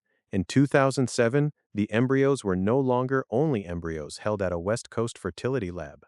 They had entered a Knoxville-based system created to connect donated embryos with recipient families. There is a quiet geographic drama in that movement. The embryos began as part of an IVF process tied to an anonymous couple, were frozen in the early 1990s, spent 15 years in storage on the West Coast, and then were transferred to Tennessee. Their route does not resemble the route of a child. There are no school registrations, no first steps, no family vacations, no birthdays in between. The journey is institutional. It passes through storage records and shipping procedures, through consent and donation, through medical custody rather than childhood memory. And yet, that institutional route is exactly what makes the later family photographs so unsettling. When Lydia and Timothy appear as babies, they appear completely ordinary. They are newborns, not relics. Their faces belong to the 2020s. Their birth certificates belong to October 31st, 2022. But the geography behind their birth belongs to another map, a fertility lab on the West Coast, a donation in 2007, a nonprofit in Knoxville, a fertility center connected to that work, and a freezing date that reaches back to April 22nd, 1992. Knoxville becomes a kind of hinge in the story. It is not where the Ridgeway embryos were first created, and it is not where the public mystery began. But it is where their long frozen interval entered a program designed for the possibility that they might one day be transferred and carried to birth. Without that step, the embryos might have remained only part of a stored past. With it, they became part of a future recipient family could enter. This is where the language of impossibility begins to soften into logistics, without losing its emotional force. The embryos were not wandering through time. They were stored. They were not waiting in a mythical state. They were preserved in liquid nitrogen. They were not discovered by accident in a forgotten vault, according to the public record we have. They were kept at a fertility lab, then donated to a known center in Tennessee. Their story is unusual, not because the chain is supernatural, but because the chain remained intact for so long. That chain also reminds us that the age of an embryo in storage is not visible at the moment of birth. A nurse holding a newborn cannot see 15 years in a West Coast lab, or a donation in 2007, or the establishment of a nonprofit in Knoxville in 2003. Those facts live in documents, interviews, clinic histories, and record claims. They're not printed on the child. They do not change the child's infancy. They change the story adults tell when they ask where a life began. For Rachel and Philip Ridgeway, the embryos they received were not abstractions in a distant debate. They were the beginning of possible children. But before that possibility could become Lydia and Timothy, the embryos still had to pass through the clinical steps that separate a stored embryo from a pregnancy. Donation did not guarantee birth. Storage did not guarantee survival. A record-setting history did not guarantee that any embryo would implant. The Knoxville chapter placed the embryos within reach of transfer, but it did not complete the mystery. The next turn was smaller, more fragile, and more consequential, thawing embryos that had been frozen for nearly 3 decades, transferring them to Rachel Ridgeway, and waiting to see whether any would implant. That is where the chain of custody became a pregnancy, and where the long pause finally began to move again. The Knoxville chapter had brought the Ridgeway embryos close to the moment when a medical record could become a family story. But close was not the same as certain. A frozen embryo in storage is still only a possibility. It may have a documented origin, a freezing date, a donor history, a receiving family, and a clinic prepared to act. Yet none of those facts can make it implant. None can make a pregnancy continue. None can guarantee a live birth. That is why the turning point in the Ridgeway story is so quiet. It is not a dramatic scene in the usual sense. It is not a door opening onto a hidden room, or a discovery in an attic, or a photograph that changes under a magnifying glass. It is a clinical sequence: thawing, transfer, implantation, pregnancy, and birth. Each step had to happen in order. Each step had its own uncertainty. And only after all of them could 2 names be spoken in the ordinary way: Lydia and Timothy. The first stage was thawing. For nearly 3 decades, the Ridgeway embryos had been held in suspended development, stored in liquid nitrogen at about minus 320 degrees Fahrenheit or minus 196 degrees Celsius. Earlier in the story, that temperature helped explain the strange pause. At that depth of cold, development is not continuing slowly like a clock losing time. It is essentially stopped. The embryos were not growing through the years. They were not becoming children inside a tank. They were preserved at an early embryonic stage, waiting for a later decision to bring them out of storage. But removing an embryo from frozen storage is not simply a matter of warming it. The same care that protects cells during freezing is needed in reverse. The embryo has to pass from the cryopreserved state back into conditions where its cells can function. The public shorthand can make this sound almost mechanical, as if a frozen embryo is taken out, warmed, and immediately placed into a waiting uterus. In reality, The thaw is one of the first gates in the process. An embryo must survive being brought back from storage.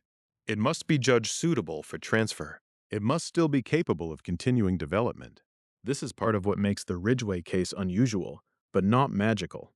The unusual part is the duration of storage. Embryos created and frozen on a timeline reaching back to April 22, 1992, later becoming children born on October 31, 2022.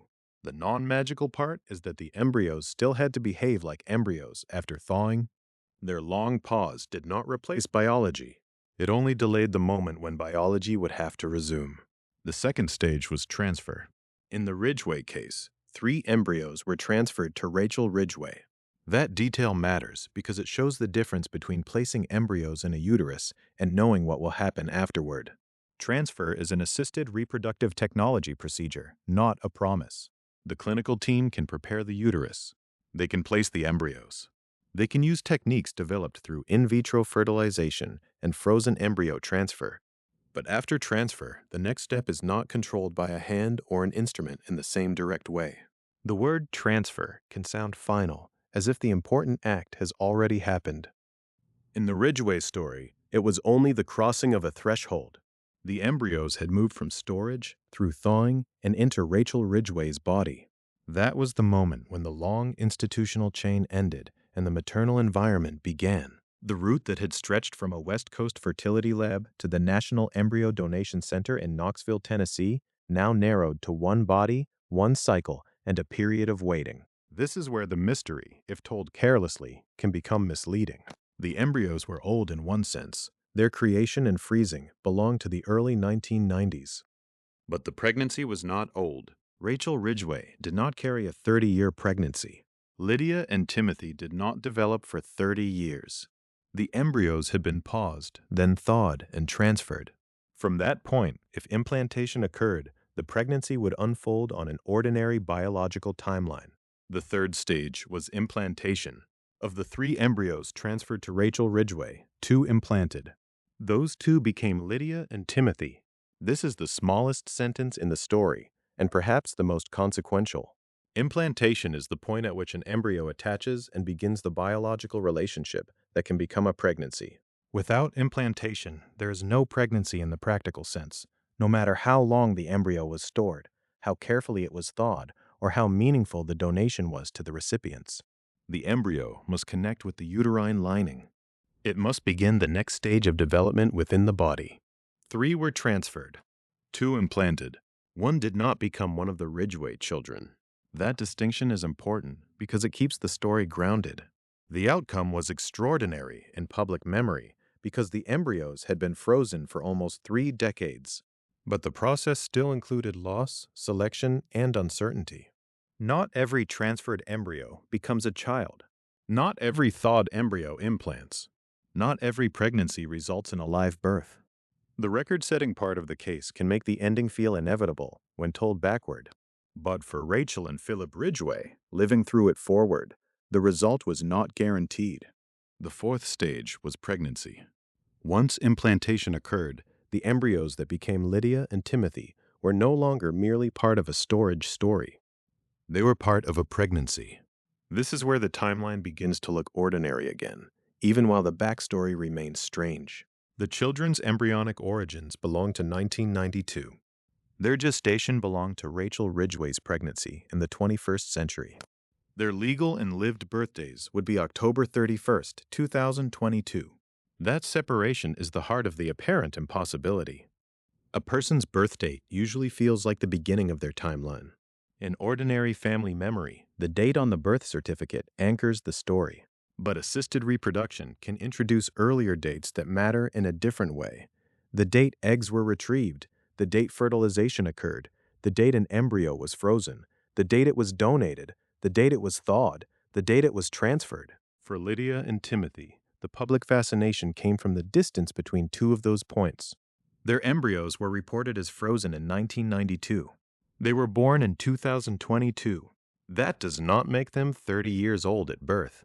It means their development began, paused, and later resumed inside a modern pregnancy. The pause is real. The biology is real. The emotional strangeness comes from placing both truths side by side. The fifth stage was live birth. On October 31st, 2022, Lydia and Timothy Ridgeway were born. That is the moment the clinical sequence became visible to the world. Before birth, the story could be tracked through records, storage, donation, thawing, transfer, and pregnancy.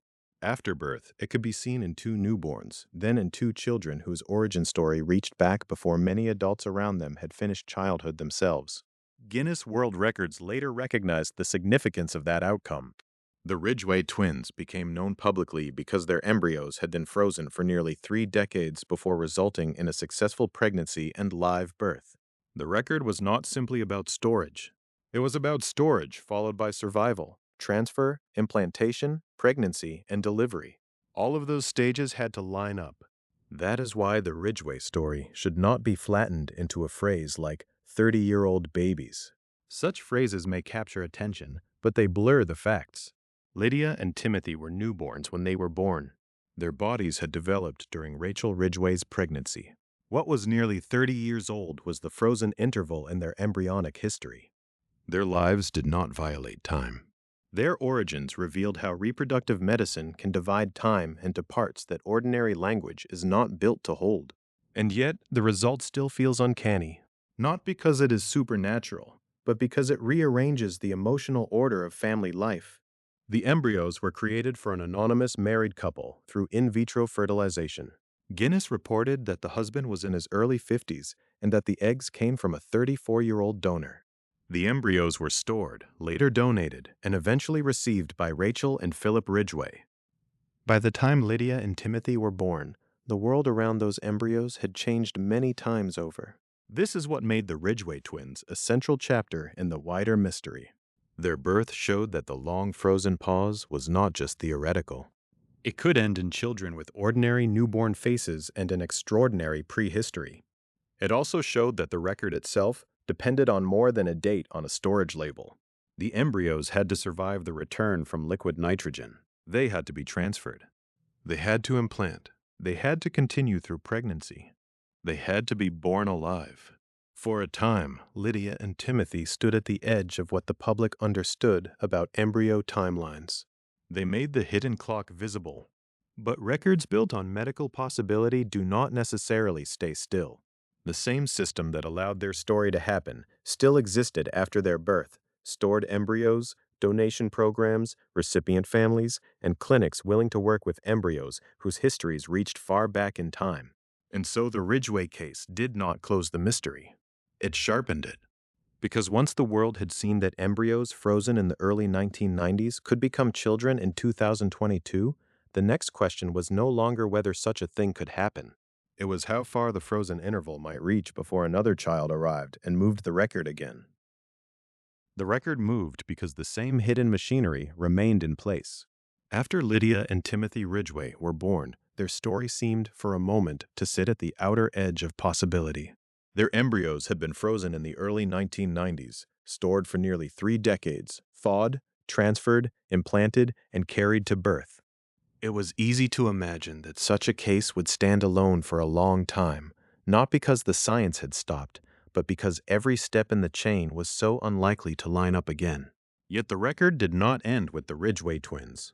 It moved to a child born in London, Ohio. His name was Thaddeus Daniel Pierce. He was born on July 26, 2025, to Lindsay and Tim Pierce. In the ordinary public record of a birth, that date is simple. A child enters the world. A family changes. A hospital or birth record marks the day. But in this story, as with the Ridgeways, the birth date is only one clock. The other clock began much earlier. Guinness World Records describe Thaddeus as having come from an embryo that had spent at least 31 years and 56 days in frozen storage. That storage interval is the detail that changed the record. Lydia and Timothy had drawn attention because their embryos had been created nearly 3 decades before their birth. Thaddeus pushed the timeline farther. According to Guinness World Records, he took the title for the oldest human embryo used in a successful pregnancy from Lydia and Timothy Ridgeway. That sentence is easy to misunderstand unless every word is held carefully. It does not mean that Thaddeus was 31 years old when he was born. It does not mean that a baby waited in a freezer. It does not mean that childhood began and then stopped. The record concerns an embryo created through in vitro fertilization, placed into frozen storage, later thawed, and ultimately used in a pregnancy that resulted in a live birth. The child was newborn. The embryo's storage history was old. This is the central contradiction of these cases, not the age of the child, but the age of the beginning. In the Pierce case, the embryos had originally been created in 1994. They were later received by Lydia and Tim Pierce through donation. The original embryo creator and donor connected with the case was Linda Archard, whose decision belongs to the documented path that made the birth possible. That path runs through creation, storage, donation, receipt, transfer, pregnancy, and birth. At every stage, the story becomes less like a single miraculous event and more like a long sequence of medical and personal decisions, each one necessary, none of them sufficient alone. The public tends to notice the final comparison first. Ridgeway versus Pierce. Nearly 30 years versus more than 31 years in storage. A title held, then passed on. But the more important point is not competition. It is that the conditions for such a record were not exhausted by one family's story. There were still embryos in storage whose origins reached back into earlier decades. There were still families willing to receive donated embryos. There were still clinics prepared to handle embryos with long storage histories. One of those clinics was Rejoice Fertility in Knoxville, Tennessee. In reporting on the Pierce case, the Associated Press described Rejoice Fertility as a clinic involved in handling older stored embryos. That detail matters because it places the Pierce record not in an abstract laboratory world, but in a particular medical geography. Knoxville had already appeared in the Ridgeway story through the National Embryo Donation Center and its connection with embryo donation services. Now, in the Pierce case, Knoxville appears again, this time with Rejoice Fertility named in connection with embryos whose stored histories reached far back. The repetition is not accidental in a narrative sense. These records depend on a rare intersection of storage, donation, clinical willingness, and recipient families. Older embryos do not move themselves. They must be preserved, tracked, legally and medically transferred, selected, thawed, and placed into a prepared reproductive process. A record-setting birth may appear suddenly in the news, but behind it lies a quieter infrastructure. That infrastructure includes clinics and programs that treat stored embryos not as abandoned mysteries, but as documented biological material with potential futures. In the Pierce case, the age of the embryo made the story newsworthy, but the medical route still had to pass through ordinary steps. A donated embryo had to be available. A family had to receive it. A clinic had to manage the process. A pregnancy had to begin. A live birth had to follow. The Ridgeway case had already taught us to separate those steps. Thawing is not the same as transfer. Transfer is not the same as implantation. Implantation is not the same as pregnancy continuing to term.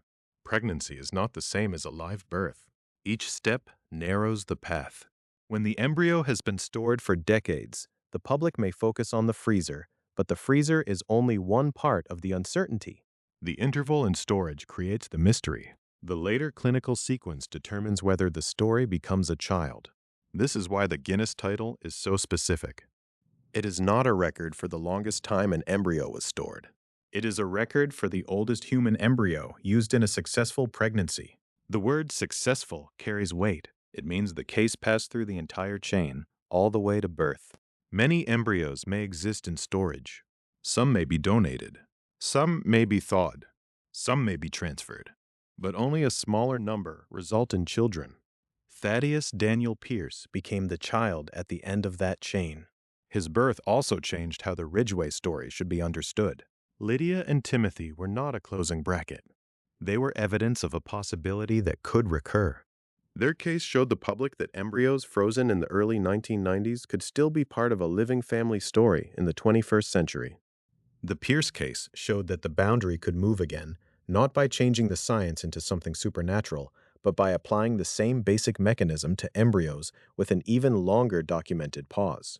The emotional force of this is quiet but deep. A child born in 2025 can have an embryonic origin in 1994.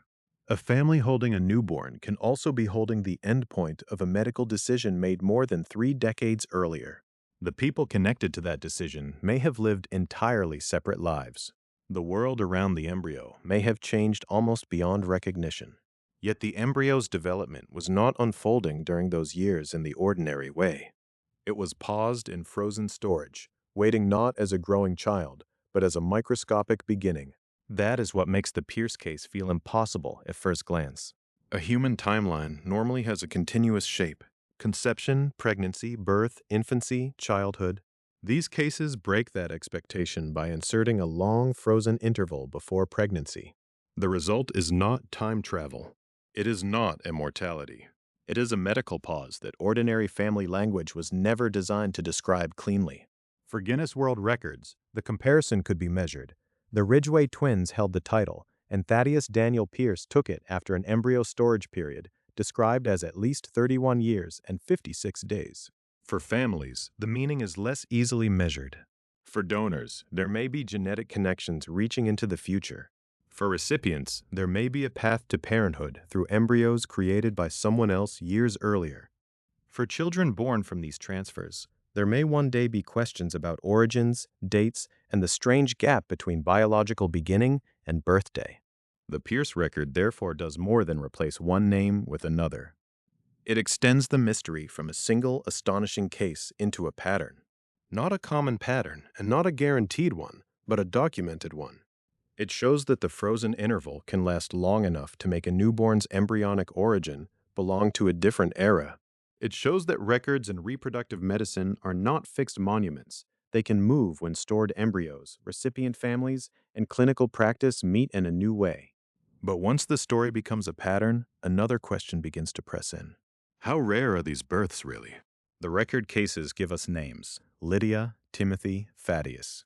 They give us dates and places: October 31, 2022, July 26, 2025, Knoxville, Tennessee, London, Ohio. They give us the emotional shape of the mystery.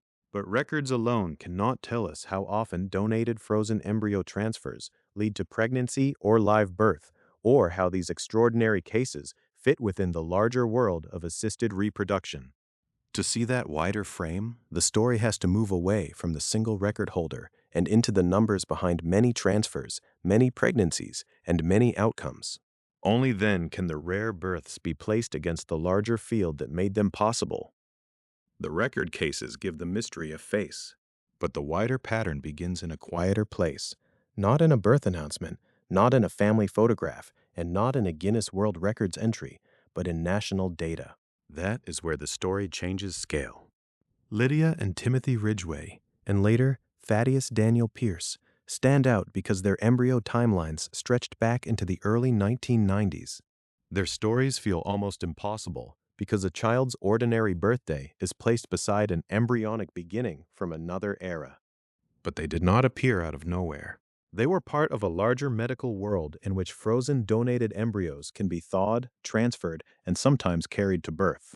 To understand how unusual the record cases are, we have to step back from the oldest embryos and look at many transfers at once. A CDC-authored national cohort study examined frozen donated embryo transfers in the United States from 2004 through 2019. The study did not focus only on headline-making cases. It looked across a broad national record of assisted reproductive technology, following transfers of embryos that had been donated and frozen. In that larger view, there were 21,060 frozen donated embryo transfers. Out of those transfers, the study reported 8,457 live births. Those numbers matter because they place the rare births inside a real clinical landscape. They show that frozen donated embryo transfer is not merely an oddity attached to a few astonishing news stories. It is a documented part of fertility care in the United States. Thousands of transfers took place across the study period. Thousands of children were born. And yet, the record cases remain rare for a different reason. The national data can tell us how often frozen donated embryo transfers resulted in live birth across many years. It can show that donation, thawing, transfer, pregnancy, and birth have occurred many times. But the study totals do not mean that most of those embryos had been frozen for 30 years.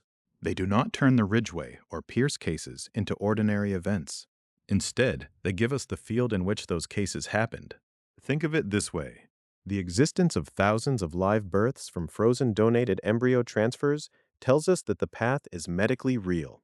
But the specific path followed by Lydia, Timothy, and Thaddeus was still an outer edge of that world. Their stories involved embryos stored for almost 3 decades, or more than 3 decades, before a successful pregnancy. The broader data makes the mechanism less mysterious, while leaving the extremity of the timeline intact. That balance is important. Without the data, the record cases can sound like isolated miracles, almost detached from medicine. With the data, they become something more precise, uncommon outcomes inside a larger, trackable system. The mystery is not whether frozen embryo transfer exists. It does. The mystery is how long an embryo can remain in suspended development, how donation systems connect one family's unused embryos to another family's hopes, and why only some transfers cross each fragile step from storage to birth. The CDC study also gives a closer view of a more recent period. For frozen donated embryo transfers with known outcomes from 2016 through 2019, the study included 8,773 transfers. Among those known outcome transfers, 4,685 resulted in pregnancy. 3,820 resulted in live birth. Those are not abstract figures. They describe a narrowing passage. A transfer is the clinical act of placing an embryo into a uterus. A pregnancy means that, after transfer, implantation and early development have progressed far enough to be recognized as pregnancy. A live birth means that the chain continued beyond that point. Each number is smaller than the one before it because each stage carries uncertainty. In that known outcome period, the study reported a live birth rate per transfer of 43.5%. That figure helps explain why the record stories should not be told as if thawing an embryo automatically produces a child. It does not. Even in a broader setting, where outcomes were known, more than half of transfers did not result in live birth. This is one reason the individual cases have such force. When 3 embryos were transferred to Rachel Ridgeway and 2 implanted, the public-facing detail was striking because the embryos were old. But medically, the age of storage was only one part of the uncertainty. There was also the thaw. There was the transfer. There was the question of implantation. There was the long distance between pregnancy and live birth. The same is true for the Pierce case. A donated embryo, originally created in 1994, could be received, thawed, and transferred, but it still had to pass through the ordinary biological uncertainties of reproduction. The numbers do not drain the wonder from the story. They make the wonder more exact. 21,060 transfers over the full study period. 8,457 live births. In the later known outcome period, 4,685 pregnancies and 3,820 live births. These figures tell us that many families entered the same broad clinical corridor. Some left with pregnancies. Fewer left with babies. A very small number entered the public record because the embryos had been in storage since another decade entirely. The national data also shifts the emotional focus. It reminds us that behind every transfer was not only a laboratory procedure, but a set of human decisions. Donors had embryos they were not planning to use themselves. Recipients were willing to receive embryos created by someone else. Clinics and programs handled storage, matching, thawing, and transfer. National reporting systems recorded outcomes after the fact. In the record cases, those decisions became visible because of the length of the frozen interval. But the same broader questions sit quietly behind the larger data. What does it mean for embryos to remain in storage for years? What does donation make possible? How should families understand a child whose birth year and embryonic creation year belong to different eras? The statistics do not answer those questions. They show that the questions are not confined to one family. There is another caution hidden in the numbers as well. The phrase oldest embryo can tempt us to measure the whole story by time and storage, as though the central variable were simply how many years passed inside liquid nitrogen. The record titles encourage that instinct. 30 years sounds like the key. 31 years and 56 days sounds even more decisive. But the National Cohort Study points toward a more complicated picture. It found that live birth rates per frozen donated embryo transfer decreased as the age of the oocyte source increased. In other words, the age connected to the egg at the time the embryo was created mattered. This does not erase the significance of storage time. The frozen interval is what makes the family timeline feel impossible. But when the question becomes clinical success, the clock that matters most may not be the one counting years in storage. That is where the mystery begins to turn again. The children in these stories appear to carry more than one timeline. There is the year they were born. There is the year the embryo was created. There is the long, frozen pause between them. And there is another, quieter, biological clock, the age of the person whose egg helped create the embryo in the first place. The records draw our eyes to the freezer. The data asks us to look earlier. The records draw our eyes to the freezer. The data asks us to look earlier. That earlier clock is easy to miss because it is not the one that gives these stories their strange emotional force. When people hear about Lydia and Timothy Ridgeway or Thaddeus Daniel Pierce, the first question is usually how long the embryos were stored. Nearly 3 decades. More than 3 decades. A span long enough for fashions, laws, medical practices, and whole family structures to change around them. That is the visible mystery. But in the clinical record, the freezer is not the only clock. It may not even be the most important one. In assisted reproduction, an embryo's future is shaped before it ever enters liquid nitrogen. It is shaped when the egg is retrieved, when sperm and egg are brought together, when the first cell divisions begin, and when the embryo reaches the stage at which it is considered suitable for freezing. By the time an embryo is placed into storage, it already carries a biological history. Freezing can pause development, but it does not rewrite the conditions under which the embryo was created. This is where the story becomes quieter and more precise. The CDC authored National Cohort Study of frozen donated embryo transfers in the United States found that live birth rates per transfer decreased as the age of the oocyte source increased. The oocyte source means the person whose egg was used to create the embryo. The finding does not say that frozen embryos cannot lead to birth after long storage. The Ridgeway and Pierce cases show that they can. It does not say that storage time is meaningless either. Storage, thawing, transfer, implantation, pregnancy, and live birth are all separate steps, and every one of them matters. But the CDC finding changes what we think we are measuring. If we only count years in a tank, then the embryo seems to become older and older with each passing year. It seems as if time itself is the main obstacle. Yet the data points us back to the age of the egg at the beginning. A frozen embryo may spend years in liquid nitrogen, but the biological age linked to the egg does not advance during that frozen pause in the same way a living body ages. The embryo is not growing older like a child in a room. Its development has been suspended. That distinction is the key to why the phrase oldest embryo can be both true and misleading. It can be true as a record of storage duration. Guinness World Records could describe Thaddeus Daniel Pierce's embryo as having spent at least 31 years and 56 days in frozen storage. It could describe Lydia and Timothy Ridgeway as having come from embryos frozen nearly 3 decades earlier. Those are real timelines, and they are the timelines that make the stories feel almost impossible. But that does not mean that an embryo frozen longer is automatically less likely to become a child than an embryo frozen for a shorter time. The question is more complicated. The condition of the embryo when it was frozen matters. The freezing and thawing methods matter. The clinic's handling matters. The transfer process matters. The uterus prepared to receive the embryo matters. And, as the CDC study emphasized, the age of the oocyte source matters. Johns Hopkins Medicine states the same idea in a more direct clinical way.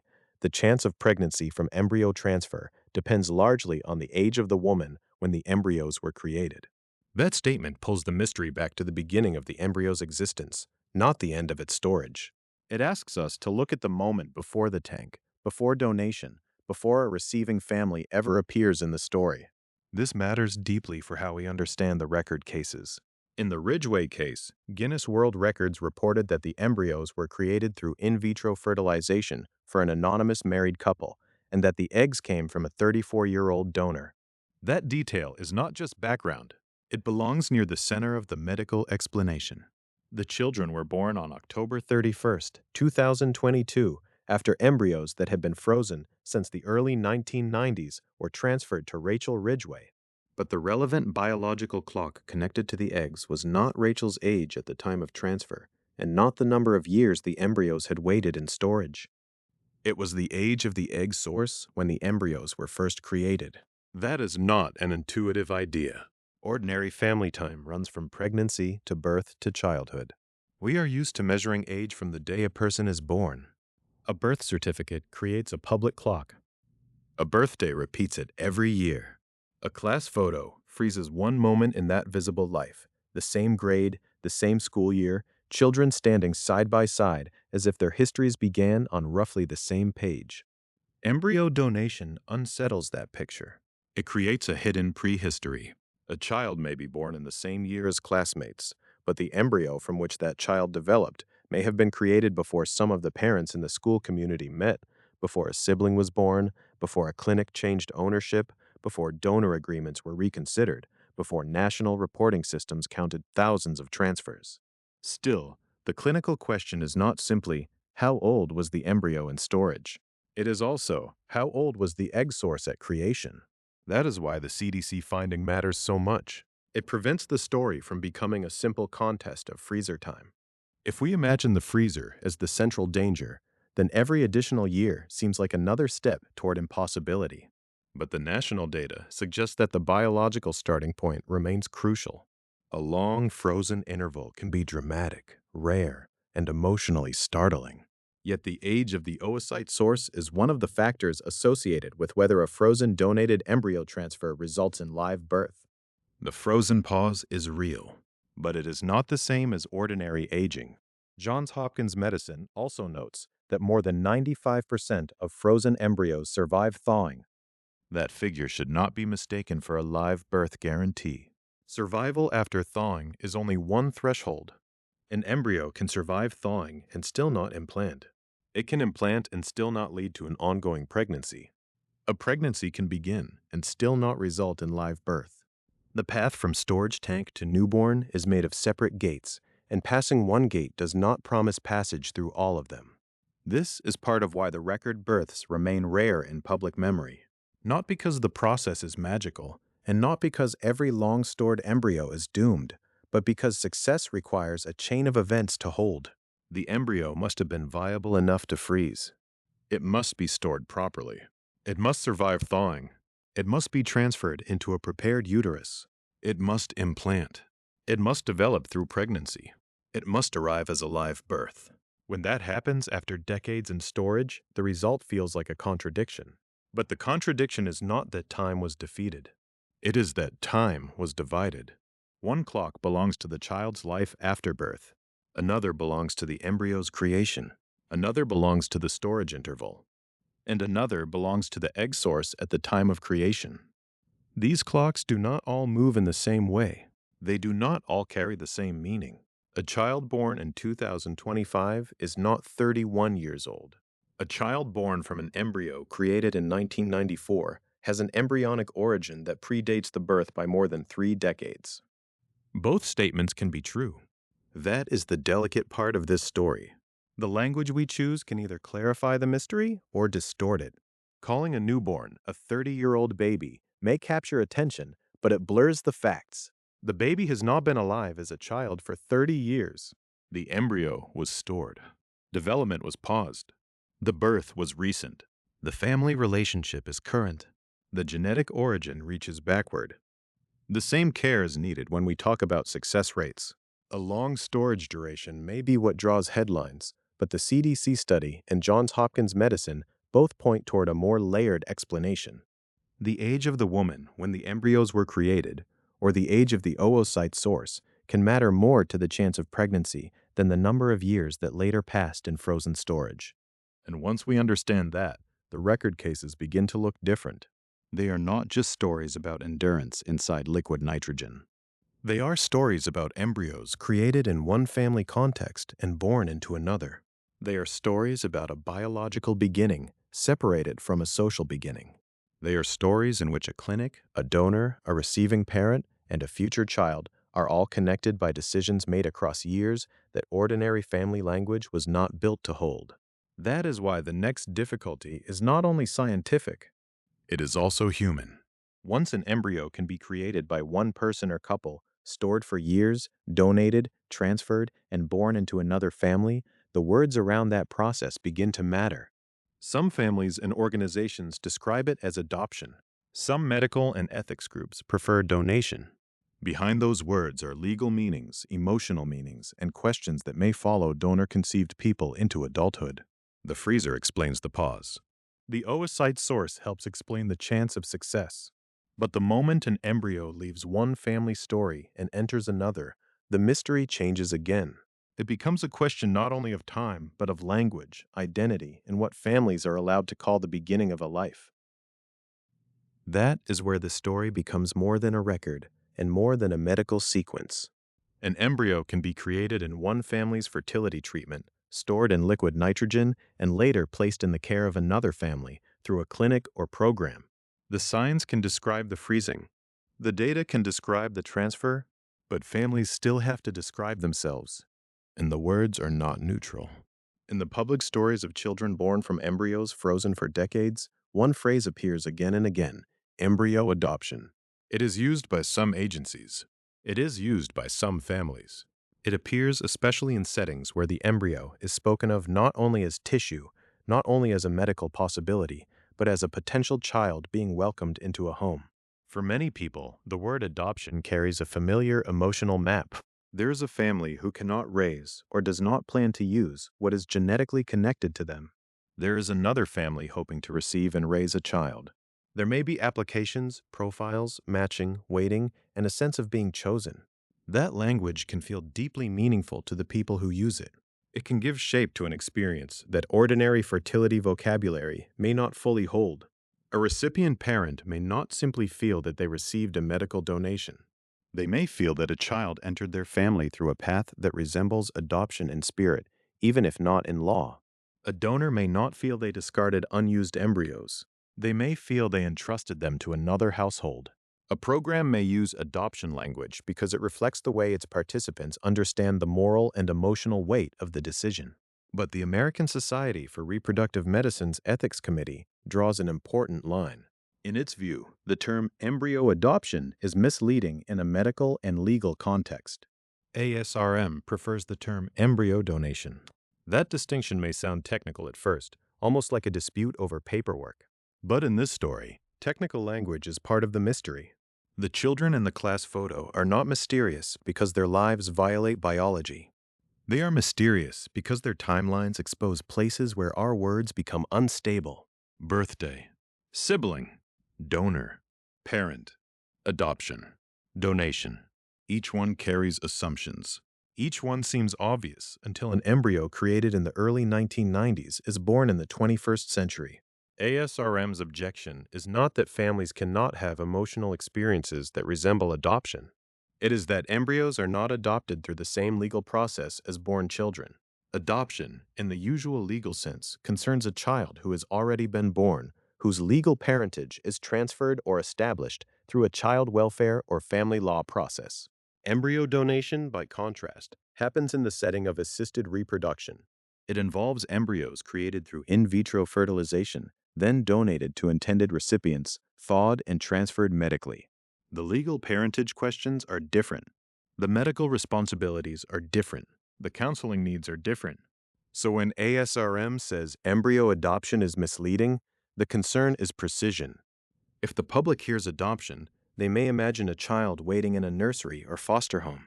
But in embryo donation, what exists at the time of donation is a cryopreserved embryo, often at a very early developmental stage, stored in a clinic or program. There may never be a pregnancy. There may never be a live birth. Thawing, transfer, implantation, pregnancy, and birth are all separate thresholds. The word adoption can blur those thresholds by making the outcome feel more certain, or by placing the embryo into a legal category that does not quite fit. And yet, the reason the word persists is also understandable. Consider the emotional architecture of the Ridgeway and Pierce cases. Lydia and Timothy Ridgeway were born on October 31, 2022, after embryos created nearly 3 decades earlier were transferred to Rachel Ridgeway. Thaddeus Daniel Pierce was born in London, Ohio, on July 26, 2025, after Lindsay and Tim Pierce received donated embryos originally created in 1994. These are not only clinic events, they are family events. They involve people making choices about embryos that may be genetically connected to one set of people, carried by another person, and raised in another household. A purely medical word may feel too small for that. Donation can sound like giving blood, or tissue, or a laboratory sample. Adoption can sound like belonging, intention, and care. The tension comes from the fact that both impressions contain part of the truth, and neither is complete on its own. Embryo donation is medical and legal language. Embryo adoption is often personal and programmatic language. The same event can be described differently depending on who is speaking: a clinic, an ethics committee, a faith-based agency, a recipient parent, a donor, or a person born from the donation. The words reveal what each speaker is trying to protect. A clinic may need clear medical consent. A legal professional may need to define parentage and responsibility. A donor may need assurance about what will happen to embryos they helped create. Recipient parents may need language that honors the seriousness of receiving embryos from someone else's fertility treatment. A donor-conceived person may later need language that leaves room for genetic origin, gestational history, and lived family identity without forcing them into a single script. ASRM's Ethics Committee emphasizes that gamete and embryo donation involve multiple parties: donors, recipients, people born from donation, and programs. That list matters because it widens the frame. It prevents the story from being told only through the joy of birth or the drama of an old embryo record. It reminds us that the decision is not finished when a pregnancy begins, and not even finished when a baby is born. There are donors who may know that embryos genetically connected to them could become children many years later. There are recipients who may carry and raise children to whom they are not genetically related. There are donor-conceived people who may grow up with questions about medical history, ancestry, siblings, and the circumstances of their conception. There are programs that must manage consent, matching practices, record-keeping, and expectations. Each party enters the story from a different door. That is why counseling is not an ornamental detail. ASRM says legal, medical, and psychosocial issues should be addressed in counseling for the people and programs involved. Psychosocial is a quiet word, but here it carries enormous weight. It points to the interior life of the decision: grief over unused embryos, hope after infertility, moral beliefs about embryos, questions about disclosure to children, concerns about future contact, and the possibility that genetic relatives may be separated not only by households, but by decades. In a record case, the headline often freezes the story at the most startling fact: an embryo spent more than 31 years in storage. Twins were born from embryos frozen in 1992. A child's embryo existed before the parents who raised him had lived much of their adult lives. Those facts are striking because they bend the ordinary timeline. But the ethical language asks a slower question. Once this becomes possible, how do people understand what they owe one another? The word donation emphasizes transfer, consent, and medical reality. The word adoption emphasizes welcome, family making, and moral imagination. The risk is that either word, used carelessly, can hide something important. Donation can sound too simple. Adoption can sound legally inaccurate. Donation can understate the emotional meaning for families. Adoption can overstate the similarity to adopting a born child. A careful story has to hold the tension without pretending to solve it. For the children born through these arrangements, the language may become part of their own origin story.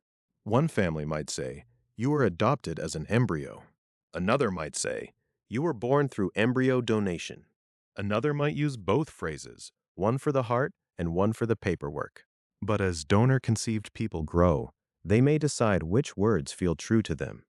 They may see themselves as fully the children of the parents who raised them, while also wanting accurate information about genetic origins. They may be grateful, curious, confused, uninterested, or all of those at different points in life. The mystery, then, is not only that a frozen embryo can become a newborn decades later. It is that the resulting child may inherit a story with more than one family line running through it. A genetic line, a gestational line, a legal line, a social and emotional line. In many families, those lines overlap so completely that no one has to name them separately. In embryo donation, they may separate, cross, and rejoin. That is why the ASRM language matters. It is not trying to drain the story of feeling. It is trying to keep the categories clear enough that donors, recipients, programs, and people born from donation can make informed decisions. It asks for words that do not confuse medical procedure with child adoption law. It asks for counseling because the emotional consequences may outlast the clinic appointment. It asks everyone involved to remember that a birth announcement is not the end of the story. The children at the center of this episode were not born from impossible families. They were born from modern assisted reproduction, frozen storage, donation decisions, and years of waiting inside liquid nitrogen. But the family forms around them may feel impossible to ordinary language. A child can be the youngest in a household, while the embryo from which that child developed was created before older siblings were born. A donor may have genetic offspring born long after the embryos were first frozen. A family photograph may show children of the same apparent generation whose embryonic beginnings belong to different decades. So the final image returns us to the place where the mystery first became visible, a photograph that looks ordinary until someone tells you where the clocks are hidden. The children are not time travelers. Their lives are not science fiction, but their histories contain pauses, transfers, choices, and words that ordinary birthdays cannot reveal. And that is why the photograph matters at the end. Not because it proves something supernatural, not because the children inside it have stepped out of another century, but because a photograph can make time look simpler than it is. It flattens a family into one frame. It places siblings shoulder to shoulder, classmates in rows, parents behind children, newborns in arms. Everyone appears to belong to the same present moment. But in these cases, the present moment is only the surface. Imagine the picture again. Children with ordinary birthdays. Children whose ages can be counted in months or years. Children whose legal lives began with delivery rooms, birth certificates, first cries, and the ordinary records that follow any birth. Nothing in their faces would tell you that one clock began on the day they were born, while another began decades earlier, at the moment an embryo was created in a laboratory. That second clock is the hidden one. For Lydia and Timothy Ridgeway, the hidden clock points back to April 22, 1992, the reported freezing date of the embryos that later became them. Their public story became remarkable because they were born on October 31, 2022, after embryos created nearly 3 decades earlier were thawed, transferred to Rachel Ridgeway, implanted, and developed into a pregnancy. 3 embryos were transferred. 2 became children. For Thaddeus Daniel Pierce, the hidden clock reached even farther. He was born in London, Ohio, on July 26, 2025, to Lindsay and Tim Pierce, after the couple received donated embryos originally created in 1994. Guinness World Records describe his embryo as having spent at least 31 years and 56 days in frozen storage. In the language of records, that made him the newest holder of a title that Lydia and Timothy Ridgeway had held before him. But the record is not the deepest part of the story. The record is only the most visible measurement. It gives us a number large enough to stop us. 30 years. More than 30 years. A beginning placed in one decade and a birth placed in another. Yet the real mystery is not how a baby can be 30 years old, because the baby is not. The child is as young as the birthday says. The unusual part is that embryonic development was paused before pregnancy began. That pause is not magic. It is cryopreservation. The earlier chapters have taken us into the cold architecture behind these family stories. Embryos stored in liquid nitrogen at about minus 320 degrees Fahrenheit or minus 196 degrees Celsius. At that temperature, ordinary biological development is halted. The embryo does not grow into a fetus. It does not age like a child. It remains at an early developmental stage until it is thawed and transferred. The science is delicate because water inside living cells can become dangerous when it freezes. Ice crystals can damage cellular structures. That is why sources such as HFEA and Johns Hopkins Medicine describe the use of cryoprotectant solutions. These solutions draw water out of cells or replace water inside embryo cells with a protective fluid. Vitrification, the fast freezing method now commonly discussed in embryo freezing, is designed to prevent damaging ice crystal formation. Liquid nitrogen then keeps the embryo in a suspended state. That is the mechanism behind the impossible family photograph. The child was not waiting somewhere as a sleeping infant. The embryo was not secretly developing in the freezer. What waited was a microscopic beginning, protected by clinical technique, stored by institutions, and later carried into a new pregnancy through frozen embryo transfer. That distinction matters because it protects the children in these stories from being turned into curiosities. Lydia and Timothy are not artifacts from 1992. Thaddeus is not a visitor from 1994. They are children born in the 21st century through medical steps that separated genetic origin, embryo creation, storage, donation, transfer, pregnancy, and birth. Yet even when the science is clear, the emotional questions remain. A frozen interval can be explained in a laboratory. It is harder to explain around a kitchen table. What does it mean for a child to have genetic siblings who may have been born decades earlier? What does it mean for a donor to know that embryos created during one chapter of life may become children long after that chapter has closed? What does it mean for recipient parents to carry, deliver, and raise a child whose genetic beginning began with other people? The language can strain under those questions. Some families and programs use the phrase embryo adoption. It can express devotion, intention, and the seriousness with which recipient parents may understand the process. But the ASRM Ethics Committee has warned that embryo adoption is misleading in a medical and legal context and prefers embryo donation. That preference is not merely semantic. It points to the fact that embryos are not adopted through the same legal process as born children, and that the people involved include donors, recipients, people born from donation, and programs. ASRM also emphasizes counseling because donation is not only a medical transaction, it carries legal, medical, and psychosocial consequences. The child born from the donation may one day have questions that no freezer record can fully answer. Questions about genetic origin, questions about donor identity, questions about siblings, questions about why an embryo was donated, and how one family's remaining embryos became another family's beginning. Those questions do not make the births less joyful. They make them more human. The Ridgeway story showed how a family can receive embryos that had traveled through years of storage, from a United States West Coast fertility lab to the National Embryo Donation Center in Knoxville, Tennessee, after donation in 2007. The Pierce story showed that the timeline could stretch still further, with embryos created in 1994 and later received by Lindsay and Tim Pierce in a case connected to Rejoice Fertility in Knoxville, a clinic described by the Associated Press as handling older stored embryos. Across both cases, Knoxville becomes part of the route through which private beginnings became public records. The National Embryo Donation Center, a nonprofit established in 2003 and connected with Southeastern Fertility Center, is part of that broader infrastructure.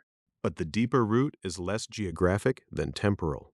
An embryo can move from one family's fertility treatment into storage, from storage into donation, from donation into another family, and from that family into a future that could not have been imagined when the embryo was first created. That is why the class photo remains such a powerful image. A classroom sorts children by visible age. A teacher sees who can read, who can tie shoes, who is missing front teeth, who is ready for the next grade. The birth year is the organizing fact, but embryo cryopreservation can place another date behind the face. A child born in 2022 may have an embryonic origin in 1992. A child born in 2025 may come from an embryo created in 1994. The ordinary birthday is true. The older origin is also true. The contradiction is only apparent. The two clocks are measuring different things. One clock measures life after birth. One clock measures the creation of the embryo. One clock measures the frozen interval in liquid nitrogen. One clock measures the age of the oocyte source, which studies and medical sources indicate can matter more for success than the number of years an embryo spent in storage. And one clock belongs to the family itself, the time it takes to decide, to donate, to receive, to carry, to tell, to understand. In the end, the mystery is not solved by saying there is no mystery. There is one. It is just not the mystery we first imagined. The children in the class photo were not born 30 years apart. They did not travel through time. They did not age in secret before anyone met them. But their histories can contain a frozen interval so long that an ordinary family photograph cannot hold it unless someone tells the story. A newborn can be new to the world and still come from an embryo created before many of the adults around them imagined the life they would one day live. A younger sibling can have an embryonic beginning older than an older sibling's life. A donor's choice can reach across decades. A recipient parent can become the present tense of someone else's stored possibility. So the final image is quiet.